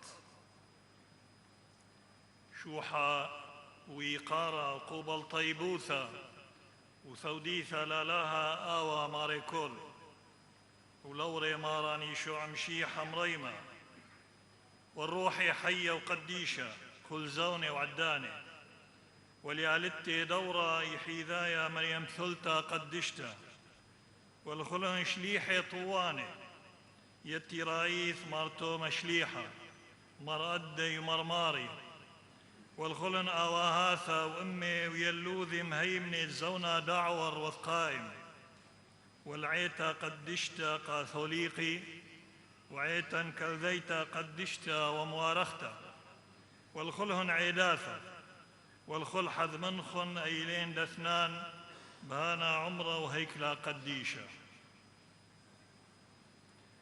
أصحاب القداسة والنيافة والغبطة والسيادة الموقرون، الآباء الكهنة الأفاضل، الرهبان والراهبات الأعزاء، المؤمنون الكرام،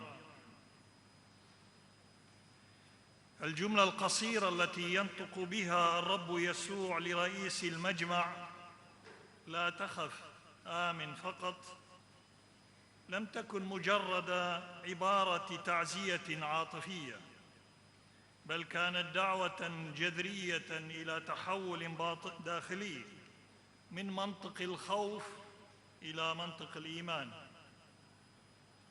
الخوف في هذا النص ليس مجرد شعور إنساني طبيعي أمام الخطر، بل هو تعبير عن حدود الإنسان حين يصطدم بواقع الموت والعجز.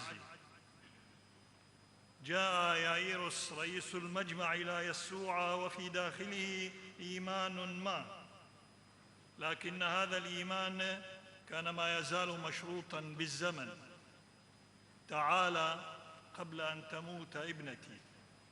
وحين يصل خبر موتها ينهار هذا الإيمان، لأن الواقع الظاهر أعلن النهاية. هنا يتدخل يسوع لا ليغير فقط الحدث، بل ليعيد تشكيل قلب الإنسان.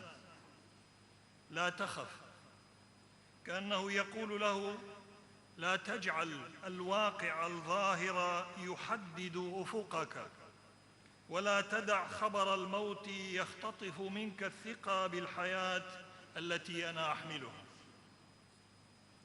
ثم يضيف: آمن فقط.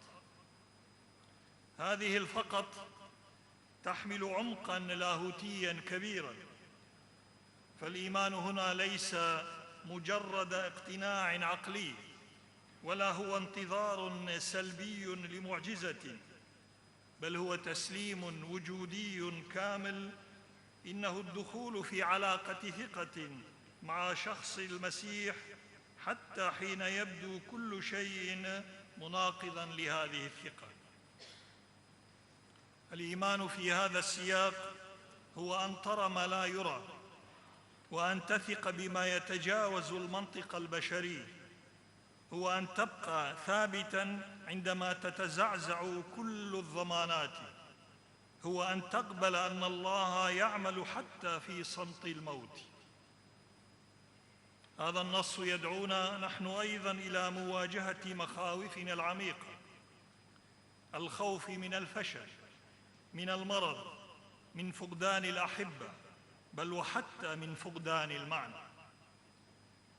الرب لا ينكر هذه المخاوف، لكنه يدعونا إلى عدم الخضوع لها، لأن الخوف إذا ترك دون مواجهة يتحول إلى قوة تغلق الإنسان على ذاته وتمنعه من رؤية عمل الله. حين نقول إن الخوف إذا ترك دون مواجهة يتحول إلى قوة تغلق الإنسان على ذاته، فنحن لا نتحدث فقط عن حالة شعورية عابرة، بل عن مسار داخلي يتطور بصمت داخل النفس. الخوف في بدايته غالباً ما يكون رد فعل طبيعي، بل أحياناً ضروري، لكن المشكلة لا تكمن في وجود الخوف، بل في الاستسلام له دون تمييز أو مقاومة. عندها يبدأ الخوف بالتحول من إحساس إلى منطق حياة. في هذه المرحلة لا يعود الإنسان يرى الواقع كما هو، بل كما يمليه عليه خوفه، فيبدأ بتفسير كل شيء انطلاقاً من القلق. المستقبل يصبح تهديداً، الآخر يصبح مصدر خطر، وحتى الله قد ينظر إليه كغائب أو صامت. وهنا تبدأ عملية الانغلاق الداخلي، فالإنسان الخائف يميل إلى الانكماش، لا يغامر، لا ينفتح، لا يثق، يبحث عن الأمان بأي ثمن، حتى لو كان هذا الأمان وهمياً، ويفضل السيطرة الضيقة على الانفتاح الحر. لكن الأخطر من ذلك هو أن هذا الانغلاق يحجب عنه رؤية عمل الله. لأن عمل الله غالباً لا يأتي ضمن حساباتنا المسبقة ولا ضمن ما نعتبره آمناً أو مضموناً. الله يعمل في المفاجأة، في الضعف، فيما يبدو مستحيلاً.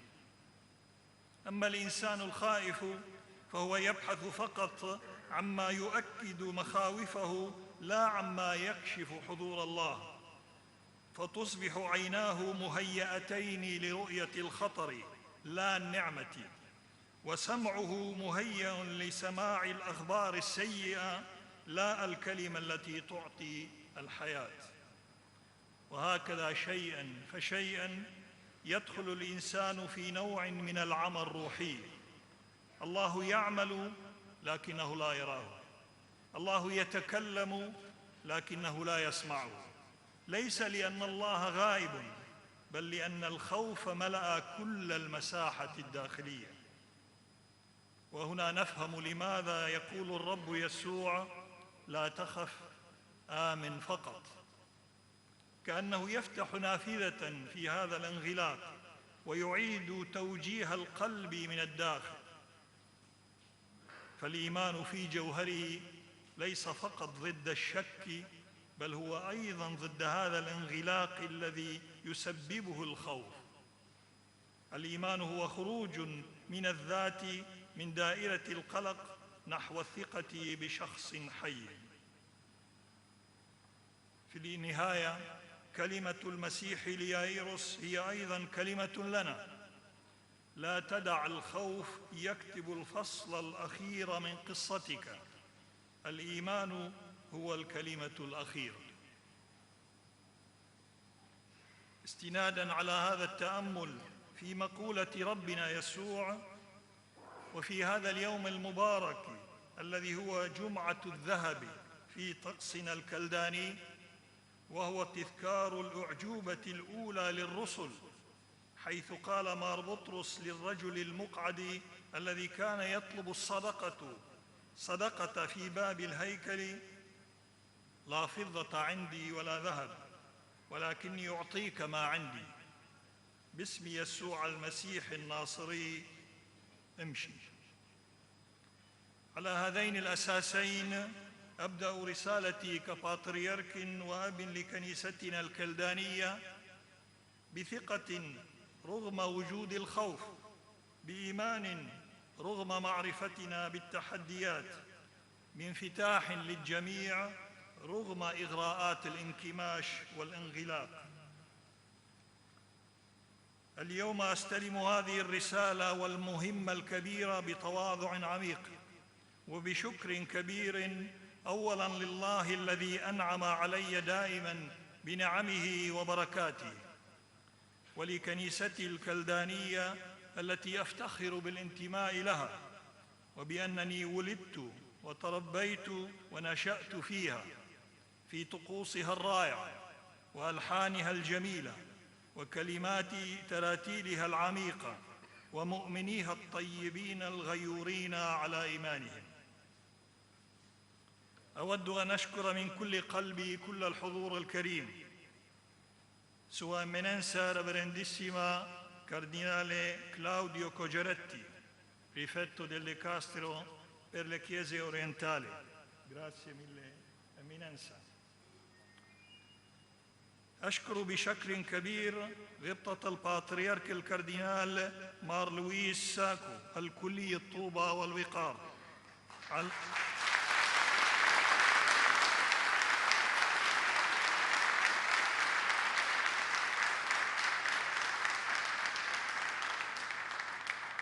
على خدمته الطويلة في كنيستنا، والتي أعطى لها معظم سنوات حياته بغيرة وشغف، مع صلواتنا له بأن ينعم بسنوات الراحة والاستقرار والصلاة بعد تعب الطريق الطويل.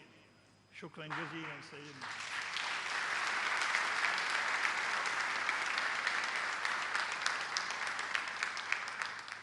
أشكر أيضاً سعادة السفير البابوي Sua Eccellenza Arcivescovo Miroslav Warowski, Nuncio Apostolico in Iraq. Grazie.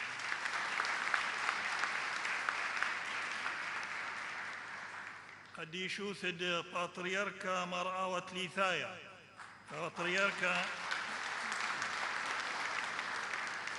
باتريركا دعيتا مذن حدا ثوراي بعراق وبثيول كلانا يقارا ورمران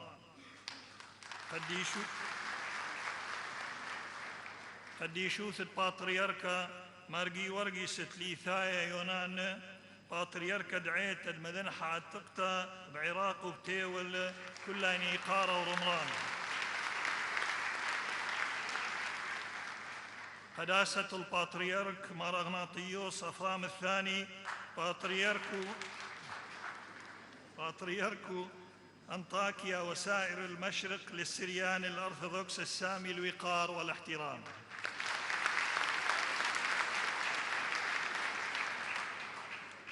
عرفت اليوم أنه ذكرى رسامة سيدنا مار أفرام، ذكرى أي ذكرى سيدنا؟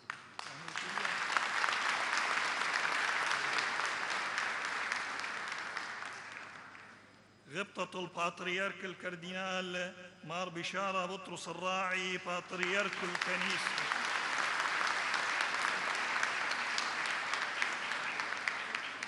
بطريرك الكنيسة المارونية الأنطاكية السامي الوقار والاحترام.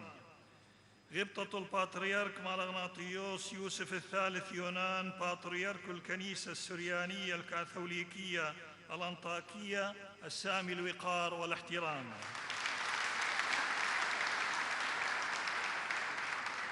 غبطة البطريرك يوسف العبسي بطريرك أنطاكيا وسائر المشرق والإسكندرية وأورشليم للروم الملكيين الكاثوليك السامي الوقار والاحترام. غبطة البطريرك رفائيل بدروس الحادي والعشرون من أسيان بطريرك الكنيسة الأرمنية الكاثوليكية السامي الوقار والاحترام. غبطة البطريرك الأنبا إبراهيم إسحاق سدراك بطريرك الكنيسة بطريرك الإسكندرية للأقباط الكاثوليك السامي الوقار والاحترام. المتروبوليت غطاس هزيم ممثلا عن قداسة البطريرك يوحنا العاشر اليازجي بطريرك الكنيسة الروم الملكيين الأرثوذكس السامي الوقار.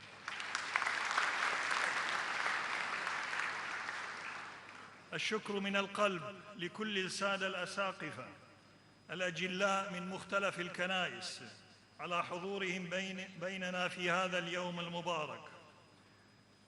شكر من القلب بشكل خاص لإخوتي الأساقفة الأجلاء أعضاء المصف الأسقفي الكلداني الذين انتخبوني لأكون بطريركا لهذه الكنيسة الرائعة والعريقة بتاريخها وحاضرها وإن شاء الله بمستقبلها، والذين بيّنوا خاصة في السينودس الانتخابي الأخير أنهم موحدون في حبهم لكنيستهم أكثر من أي شيء آخر أو أي اعتبار بشري.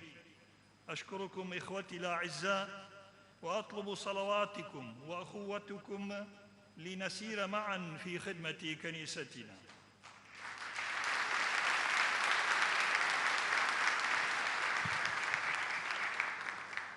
أشكر كل الأساقفة الكلدان المتقاعدين والذين لم يستطيعوا الحضور لظروفهم الخاصة الذين رافقونا بصلواتهم طالبا لهم الصحة والاطمئنان والراحة في حياتهم ومع رجائي بأن يصلوا من أجلي باستمرار.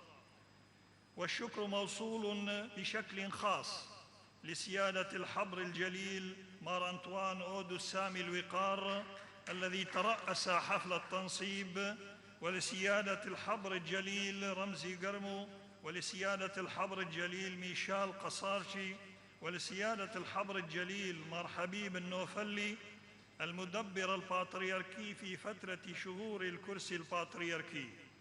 ربنا يديم نعمه عليكم باستمرار ونحن ممتنون لخدمتكم في كنيستنا الكلدانية.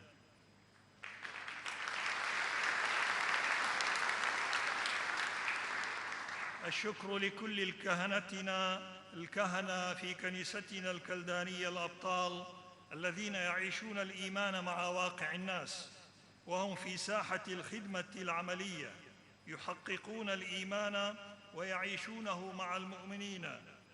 شكرا لكم وربنا يبارككم.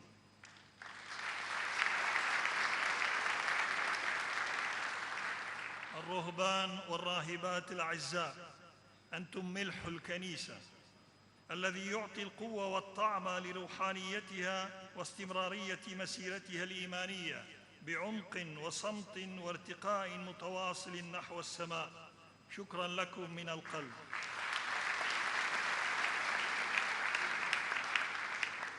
شكر من القلب لأبرشية القوش الكلدانية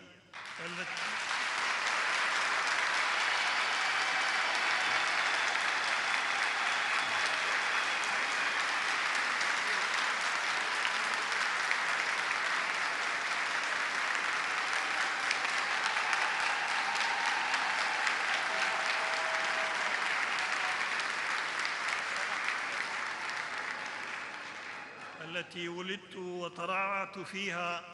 شكرا من القلب لكل الذين هم جزء من هذه الأبرشية العريقة. شكر كبير لأبرشية الموصل الكلدانية التي خدمتها لمدة 4 سنوات، ولكل أبنائها أينما كانوا، والذين علاقتي معهم عميقة وقوية، وستظل بعون الرب دائما هكذا، مع صلاتي بأن تزدهر دائما الأبرشية براعيها الجليل مار ميخائيل نجيب، ويعم عليها الاطمئنان والسلام الدائم.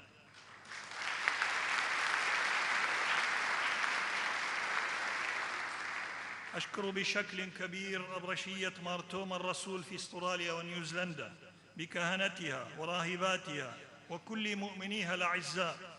لقد كانت سنوات جميلة قضيناها معا بالخدمة والصلاة والتعليم والمسيرة الإيمانية والإنسانية.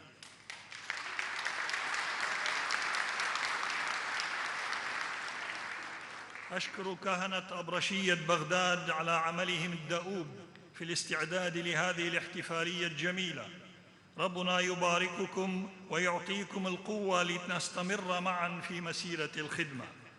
والشكر موصول لكل الذين تعبوا في التحضير لهذا اليوم المبارك من الأساقفة والكهنة والشمامسة والجوقات الأعزاء والمنظمين. ربنا يبارك بكم جميعا.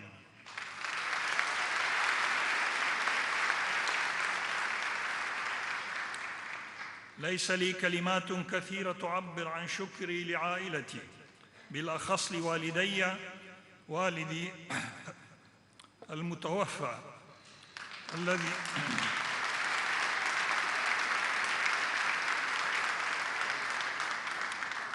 وبشكل خاص والدتي الحنونة الطيبة. تفانيك وحياتك التي لا تعرف غير الصلاة والترتيل والرحمة والهدوء هي سبب كل ما أنا عليه اليوم. أشكرك أمي العزيزة.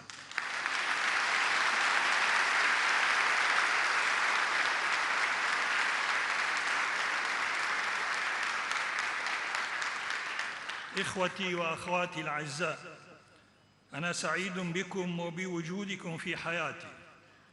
أشكركم من أعماق قلبي، وأصلي من أجلكم ومن أجل أزواجكم وأبنائكم وأحفادكم. أصبحتم كثيرين، وإن شاء الله يزداد عدد الأبناء والأحفاد.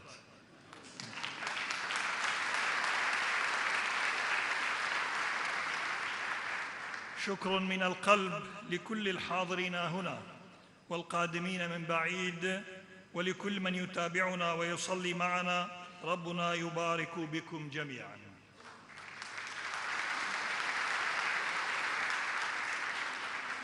اسمحوا لي الآن أن ألخص بعض ملامح المرحلة المقبلة التي سنباشر بها بعون الرب من الآن، وأتمنى أن أقدر على تحقيقها بمساعدتي وبمعية الجميع من الأساقفة والكهنة والمؤمنين، لأن شخصاً واحداً لا يستطيع أن يعمل كل شيء لوحده، والنقاط التالية ليست فقط وقبل أي شيء برنامج عمل، بل إيمان وقناعة راسخة. أولاً، الوحدة في الكنيسة. إن واحدة من الوصايا الأساسية للرب هي أن يكونوا واحداً، وعليه فإن الوحدة في الكنيسة هي ضرورة قصوى، كون الإيمان يتجسد بشكل عميق في أعضاء الكنيسة الموحدين. إن كنيستنا الكلدانية واحدة تحتضن مؤمنيها بكل أطيافهم. الوحدة في كنيستنا ليست وحدة الأفكار والمواقف، لأن هذه ممكن أن تتباين، بل وحدة الأهداف، وأعني إمكانية العمل على تحقيق كل ما نقوله، كونه غاية وجودنا كمؤمنين. كل ما سأقوله لن يتحقق إذا لم نتحد على كون أهدافنا في هذه المسيرة معا هي واحدة، وأعني عيش حياة الرب يسوع في تفاصيل الحياة اليومية، وفي عملنا كمسؤولين ورعاة، وأيضاً المؤمنين أعضاء الكنيسة. هذا الهدف الواحد هو أساس وحدتنا، وهو أيضاً غايتنا التي نسعى إليها دائماً بشكل بسيط من دون تعقيد. إنها البساطة التي تعطي عمقاً، والسهولة التي تنتج استمرارية الفعل المؤثر. إن وجود كنيستنا الكلدانية واستمرارية هذا الوجود في الشرق وخصوصاً في العراق هو أساسي وجوهري لبقائنا ككنيسة وكشعب عريق ذي تاريخ وحضارة موغلة في القدم. وسنعمل كل ما بالإمكان لتثبيت هذا الوجود في بلدنا العراق وبلدان الشرق كذلك، وذلك بالعمل في مختلف المجالات لنعطي لمؤمنين مضمون رسالة الكنيسة، وهو التقديس والتعليم والتحقيق العملي لذلك في الحياة الاجتماعية من خلال دعم حقوقهم ووجودهم في هذه الأرض. أبناؤنا في العراق والشرق، أنتم ملح لكنيستنا ولهذه الأرض. وجودكم هنا هو رسالة بحد ذاته، وتعبير عن استمرارية وجود كنيستنا في المنشأ الأصلي لها. مع هذا، كنيستنا في بلدان الانتشار يلزم النظر لها كنعمة وليس كنقمة. إنها رسالة وليس فقط استنزافاً للداخل. إن وجود أبنائنا الكلدان في بلدان الانتشار هو رسالة جديدة لتلك البلدان.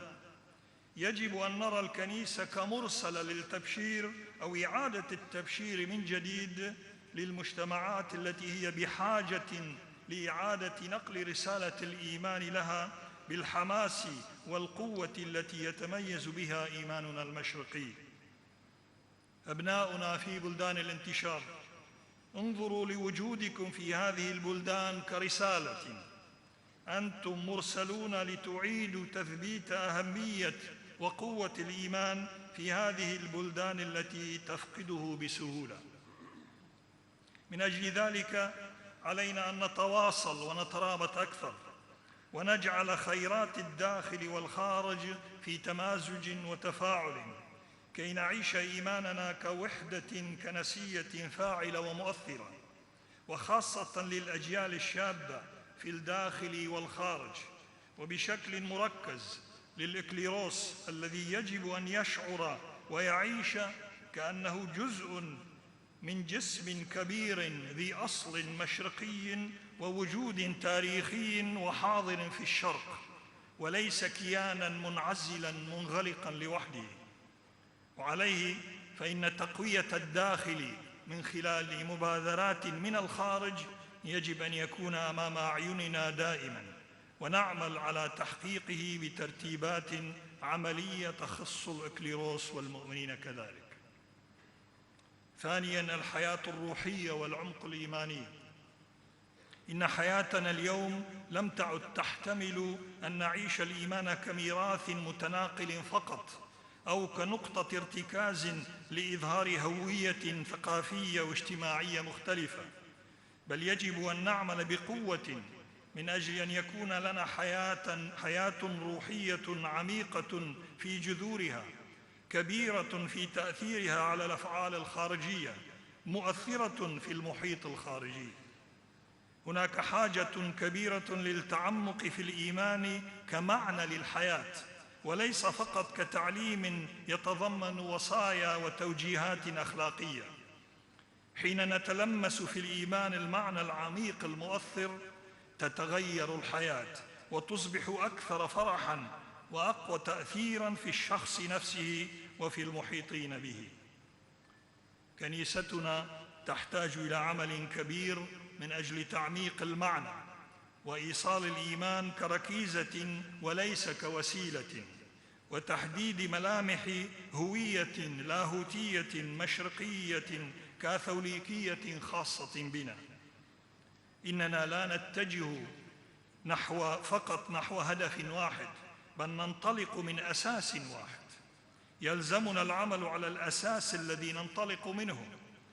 عملنا ليس أن نوجه الآخرين نحو هدف معين فقط، بل أن نجعلهم يتلمسون أساس حياتهم فيتذوقون طعماً مختلفاً للحياة يجعلهم يسيرون بقوة واندفاع نحو الهدف، كما فعل آباؤنا العظماء في مسيرة تاريخ كنيستنا. ثالثاً، الإكليروس والتنشئة الدائمة. قبل أن أتكلم بهذه النقطة أود أن أقول لكهنتنا الأعزاء: أنتم أبناء أحباء عزيزون علينا وعلي شخصياً، وقبل كل شيء سيكون هناك اهتمام بكم بحياتكم كأناس مهمين وكخدام في الكنيسة، مثلما كلنا خدام الكنيسة، وأيضاً كشركاء أساسيين في كل أبعاد وجوانب الكنيسة. تحدياتكم ومسيرة حياتكم وخدمتكم هي من أولى اهتماماتي في هذه المسيرة التي سنسيرها معاً. أنتم لستم موظفين للعمل، بل رسل وبشر مهمون وأساسيون في جعل الكنيسة حية في العالم. لذا من الضروري والأساس أن تنظروا لحياتكم كجوهرة يجب أن تشع بنور المسيح في كل أبعاد هذه الحياة، وليس بجزء وظيفي أو خدمي منها. الحاجة الكبيرة اليوم هي الاهتمام الجدي والأبوي بالإكليروس كهنة ورهبانا وراهبات. حينما أقول جدي أقصد التزاماً تاماً برؤية الإكليروس كشركاء في الرسالة الكنسية، وليس فقط منفذين للتوجيهات، كرفاق مسيرة وليس موظفين في مؤسسة، كمرسلين وليس كمكملين للواجبات أو خداماً للطقوس فحسب. بقولنا ذلك فإننا نركز على مسؤولية أكبر للإكليروس ومطالب أعمق، وخصوصاً التنشئة العميقة المستمرة. سيكون هناك تركيز أكثر على النوعية أكثر من العدد، اهتمام كبير بشخصية الكاهن أكثر منه بصورته الخارجية، وهذا يعني التزاماً أكبر، مطالبة بالتزام أعمق في كل الجوانب، والارتكان إلى القوانين والتعليمات الكنسية في كل المجالات. التنشئة تبدأ من المعاهد الكهنوتية التي سنوليها اهتماماً خاصاً. نجعل المعهد البطريركي الكهنوتي بشكل محدد مؤسسة تعليمية تربوية متميزة بكادر إدارتها المتنوع والمهني، وبمسيرة التنشئة بكل جوانبها وأبعادها، وبربطه بقوة في الأبرشيات وحياة الخورنات الرعايا في الداخل والخارج. وسنعمل على أن يكون في خدمة الكنائس الأخرى الشقيقة لتكون مسيرة العمل الكنسي من البداية مؤسسة بشكل صحيح. رابعاً، المؤمنون والشباب مصدر قوة. كنيستنا حية بمؤمنيها وبكل الكوادر التي تعمل بقوة وغيرة في في مختلف نشاطاتها وفعالياتها. الشمامسة والشماسات، معلمو التعليم المسيحي، الجوقات، مسؤولو وأعضاء النشاطات والأخويات وأعضاء المجالس الخورنية والأبرشية، المتطوعون الأحباء الذين ينظفون الكنائس بغيرة وفرح ومحبة، وكل المتطوعين الآخرين. أنتم تجعلون الكنيسة حية وواقعية وتسير مع البشر بواقعهم الخاص. علينا أن نقوي كل هذه الشرائح بإعطائها مكانها الصحيح وجعلها تعرف وتتأكد أكثر فأكثر أن عملها مهما كان في الكنيسة هو رسالة إيمانية قوية. الكنيسة ليست في مسؤوليها فقط، بل هي في كل أعضائها، وبالتحديد في من ذكرتهم أعلاه: أنتم ونحن الكنيسة. الشباب هم قوة الكنيسة وحيويتها. إن شبابنا متعطش للإيمان ولأن يفهم تساؤلاته الكبيرة حول ما يؤمن به وعن الحياة بشكل عام، وبعين الوقت قادر بقوة أن يتغير ويغير حياته حين يثق ويسمع ويصغي إلى محاولة الإجابة عن تساؤلاته. عندها يصبح فاعلاً جداً في الكنيسة وفي التبشير بالإيمان بشجاعة كبيرة. ما يحتاجه شبابنا هو أن نبين لهم أن لهم هوية خاصة في إيمانهم، وليسوا فقط مؤمنين. إيمانهم يجب أن يقدم بشكل متجذر في التقليد، بحيث يتلمسون تميزهم عن الباقين. عندها يحبون كنيستهم وتراثهم أكثر من الكبار، ويصبحون فعالة مؤثرين في الكنيسة والمجتمع الذي يعيشون فيه. العموميات لا تشبع، يلزمنا العمل على الخصوصية والتميز، وهذا يأتي بالاستناد إلى التقليد والهوية الخاصة. خامساً، الهوية الخاصة. نحن نعيش في زمن وثقافة عالمية عامة تحاول مسح الهويات، دمج الثقافات، تمييع التقاليد والموروثات، وبالنتيجة عدم وجود أسس لأي قيمة ومبدأ إيماني وأخلاقي وسلوكي. سنعمل على أن يكون تقليدنا وموروثنا الكلداني المشرقي أساساً في كل مسيرتنا. نحن لسنا أبناء اليوم فقط، بل إن إيماننا له صبغة وطريقة عيش مشرقية خاصة تعود بجذورها إلى 2000 سنة وأكثر من 2000 سنة ثقافياً وحضارياً. ولهذا طقوسنا ورتبنا ولغتنا الكلدانية هي أساس فخرنا، كونها تصنع منا ما نحن عليه كمؤمنين متميزين. لسنا أفضل من الآخرين، بل متميزين برؤيتهم وهويتهم وطقسهم ولغتهم وطريقة التعبير عن إيمانهم. تقليدنا بكل ما فيه يعطي لإيماننا صورته الحية في عالم اليوم، وهو يعطينا هوية متميزة في عالم انصهار الهويات ومعها انحلال القيم والمبادئ. الحفاظ على التقليد ليس هو عدم اندماج في عالم اليوم كما يقال، بل إن عدم الحفاظ على التقليد والموروث واللغة يجعل أبناء هذا التقليد يفقدون هويتهم التي بها يعبرون بشكل متميز عن إيمانهم المشترك مع الآخرين من أصحاب التقاليد الأخرى. وحين يفقدون الهوية يكون بسهولة فقدان أسس القيم والسلوكيات والغاية أيضاً من الوجود. وحين نقول التقليد فإننا نعني الطقوس، اللغة، العادات، السمات اللاهوتية الخاصة، التعليم الأخلاقي المتميز، الحماسة المشرقية القوية، وغيرها مما تشكل ما نحن عليه. سادساً، الأخوة مع الكنائس الأخرى. قلت الأخوة وليس العلاقة، لأن ما يربطنا ليس هو علاقة بل أخوة.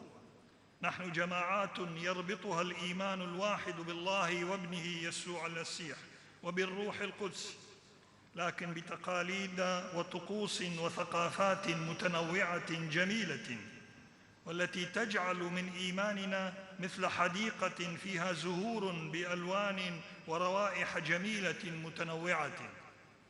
وعليه فإننا إخوة ولسنا فقط في علاقة جيدة، ووجود كنائس بتقاليد مختلفة هو غنى وليس افتقاراً، فإيماننا واحد وأهدافنا واحدة. ما يربطنا ينبغي أن يكون أساساً لتعاملاتنا بعضنا مع بعض، لأننا لسنا جزراً متباعدة الواحدة عن الأخرى، بل قطعاً متنوعة في فسيفساء رائعة تعطي شكلاً جمالياً واحداً شاملاً للإيمان.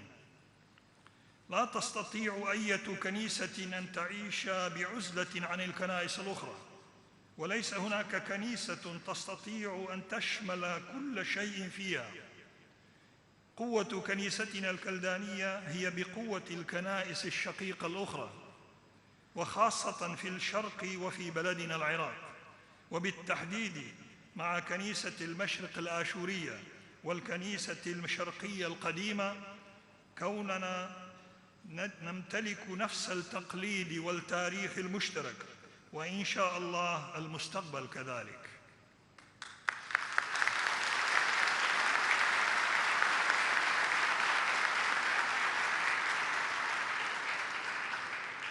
نحن كنائس بجسم واحد، ولن يستطيع أي مؤثر أن يفرقنا. سنعمل على أن تكون كنيستنا دائما قريبة وبخدمة الكنائس الأخرى، وفي أخوة حية تظهر في التعاون والعمل معا في مجالات عديدة. والهدف لن يكون من هو الأفضل والأحسن، بل من هو الأكثر خدمة واتضاعا واحتضانا للآخرين. ختاماً، أود أن أقول بأن العمل الفردي في عالمنا اليوم ليس ممكناً. في إيماننا المسيحي كانت دائماً ولا زالت الحياة الجماعية هي أساس مسيرة المؤمنين، وعليه فإن كل ما قيل لن يكون ذا قوة من دون عملنا معاً ووجودنا معاً. ربنا واحد، ونحن مع اختلاف رؤيتنا وتقاليدنا وثقافاتنا إلا أننا واحد بعون الله. آمين.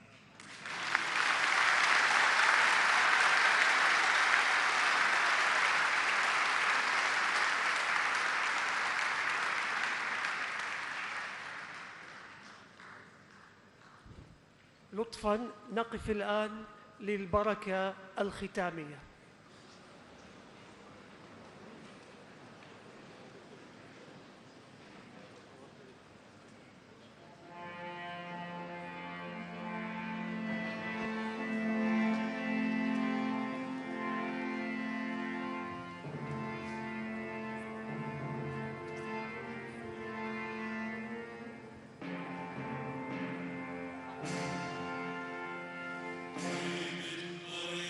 صلى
وثيدا موارخ كل وشين دمشين كل وحنان حاين كل ببركتك يا ربنا وإلهنا نتبارك وبعنايتك نحرس ولتأتي قوتك لعوننا ومعونتك لترافقنا ويمينك تحل علينا وأمانك يملك بيننا وصليبك يكون لنا سورا عاليا وملجأ ونحتمي تحت كنفيه من الشرير وعساكره في كل الأوقات والأحيان آشا وأوخل الزوان والعالم علمين.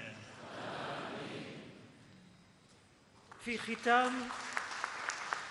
ختام هذا العرس الليتورجي المبارك أرجو من الجميع التفضل بالجلوس، كما أدعو أصحاب القداسة والنيافة والغبطة إلى التقدم لالتقاط صورة تذكارية مع غبطة أبينا البطريرك مار بولس الثالث نونا. وبعد الانتهاء من التقاط الصور التذكارية سيغادر غبطة أبينا البطريرك وآباء السينودس الكنيسة في تطواف احتفالي، وإننا نتقدم منكم جميعاً بخالص الشكر والتقدير على حضوركم الكريم ومشاركتكم الفاعلة والتزامكم بتنظيم هذا الاحتفال وروحه، سائلين الرب أن يفيض عليكم نعمه وبركاته وأن يحفظ كنيستنا في الوحدة والمحبة والسلام. تفضلوا جلوس. روح صيح الكاردينال، روح حضر بلي حضر.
ينمل يا مكي خثار خشوخ إما بطريسوتا خاوي رمشي حاملتا زمرو خبتش بحياتا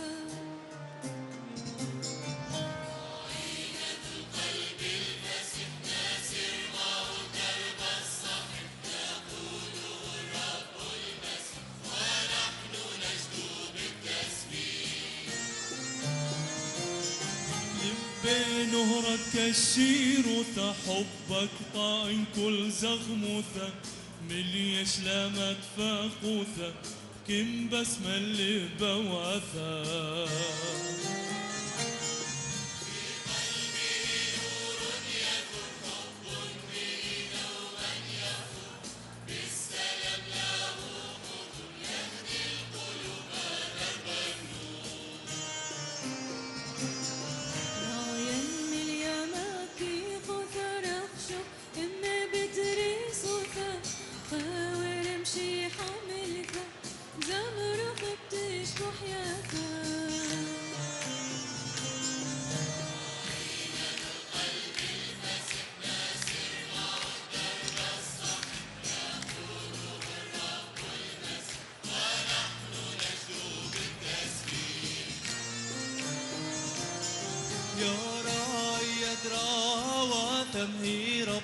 وما البنوثة زارت أمود بقيانا دمقان يا غالبوثة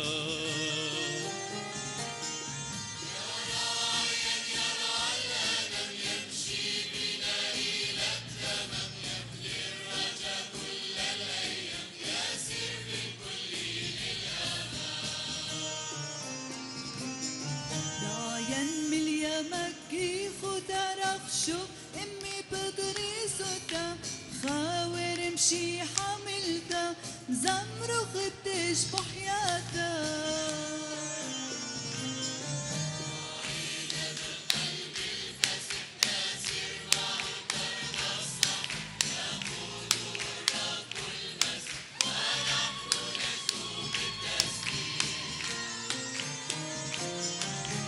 كالدا بابا بشلوق معاقان نطرت يالو التن أمود بقاو ومقب يا نقسان تلو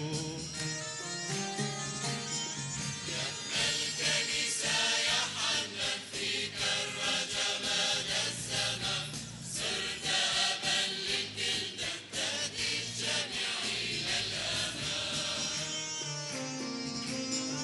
راين مليا مكي خوترق شوخ امي بتري صوتا خاوير مشي حملتا زمرق بتشبح حياتا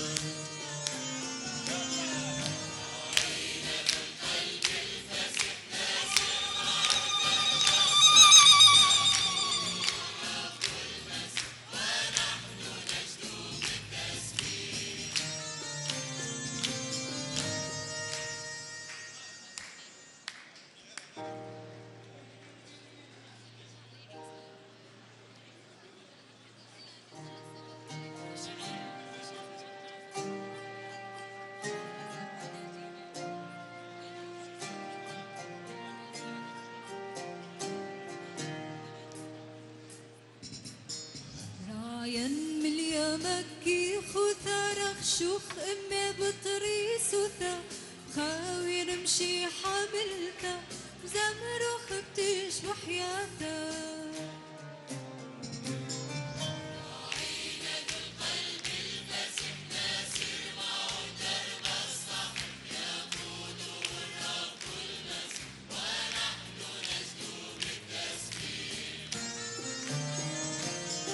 لبي نهرك كالشيروثة حبك طاين كل زغموثة ملي شلامة فاقوثة كم بسمة اللي بواثة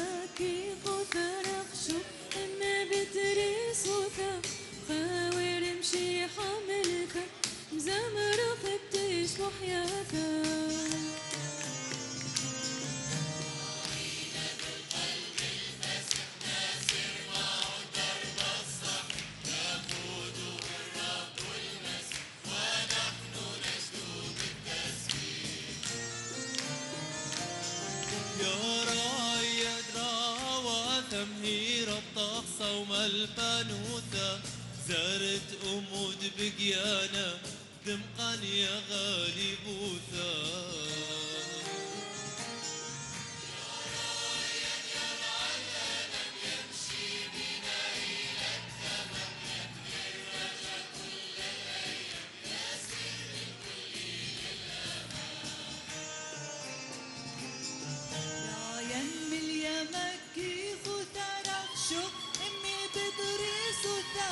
خاور مشي حملتا زمرق تشبح حياتا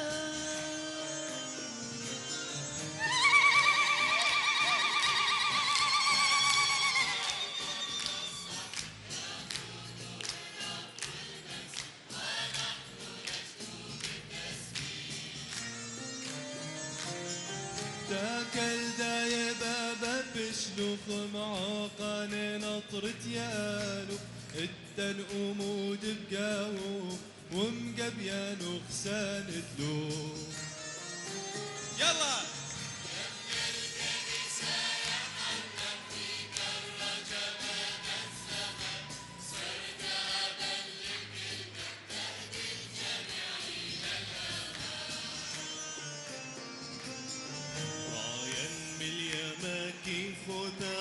شوخ امي بتري صوتا خاور مشي حملتا زمرق بتشبه حياتا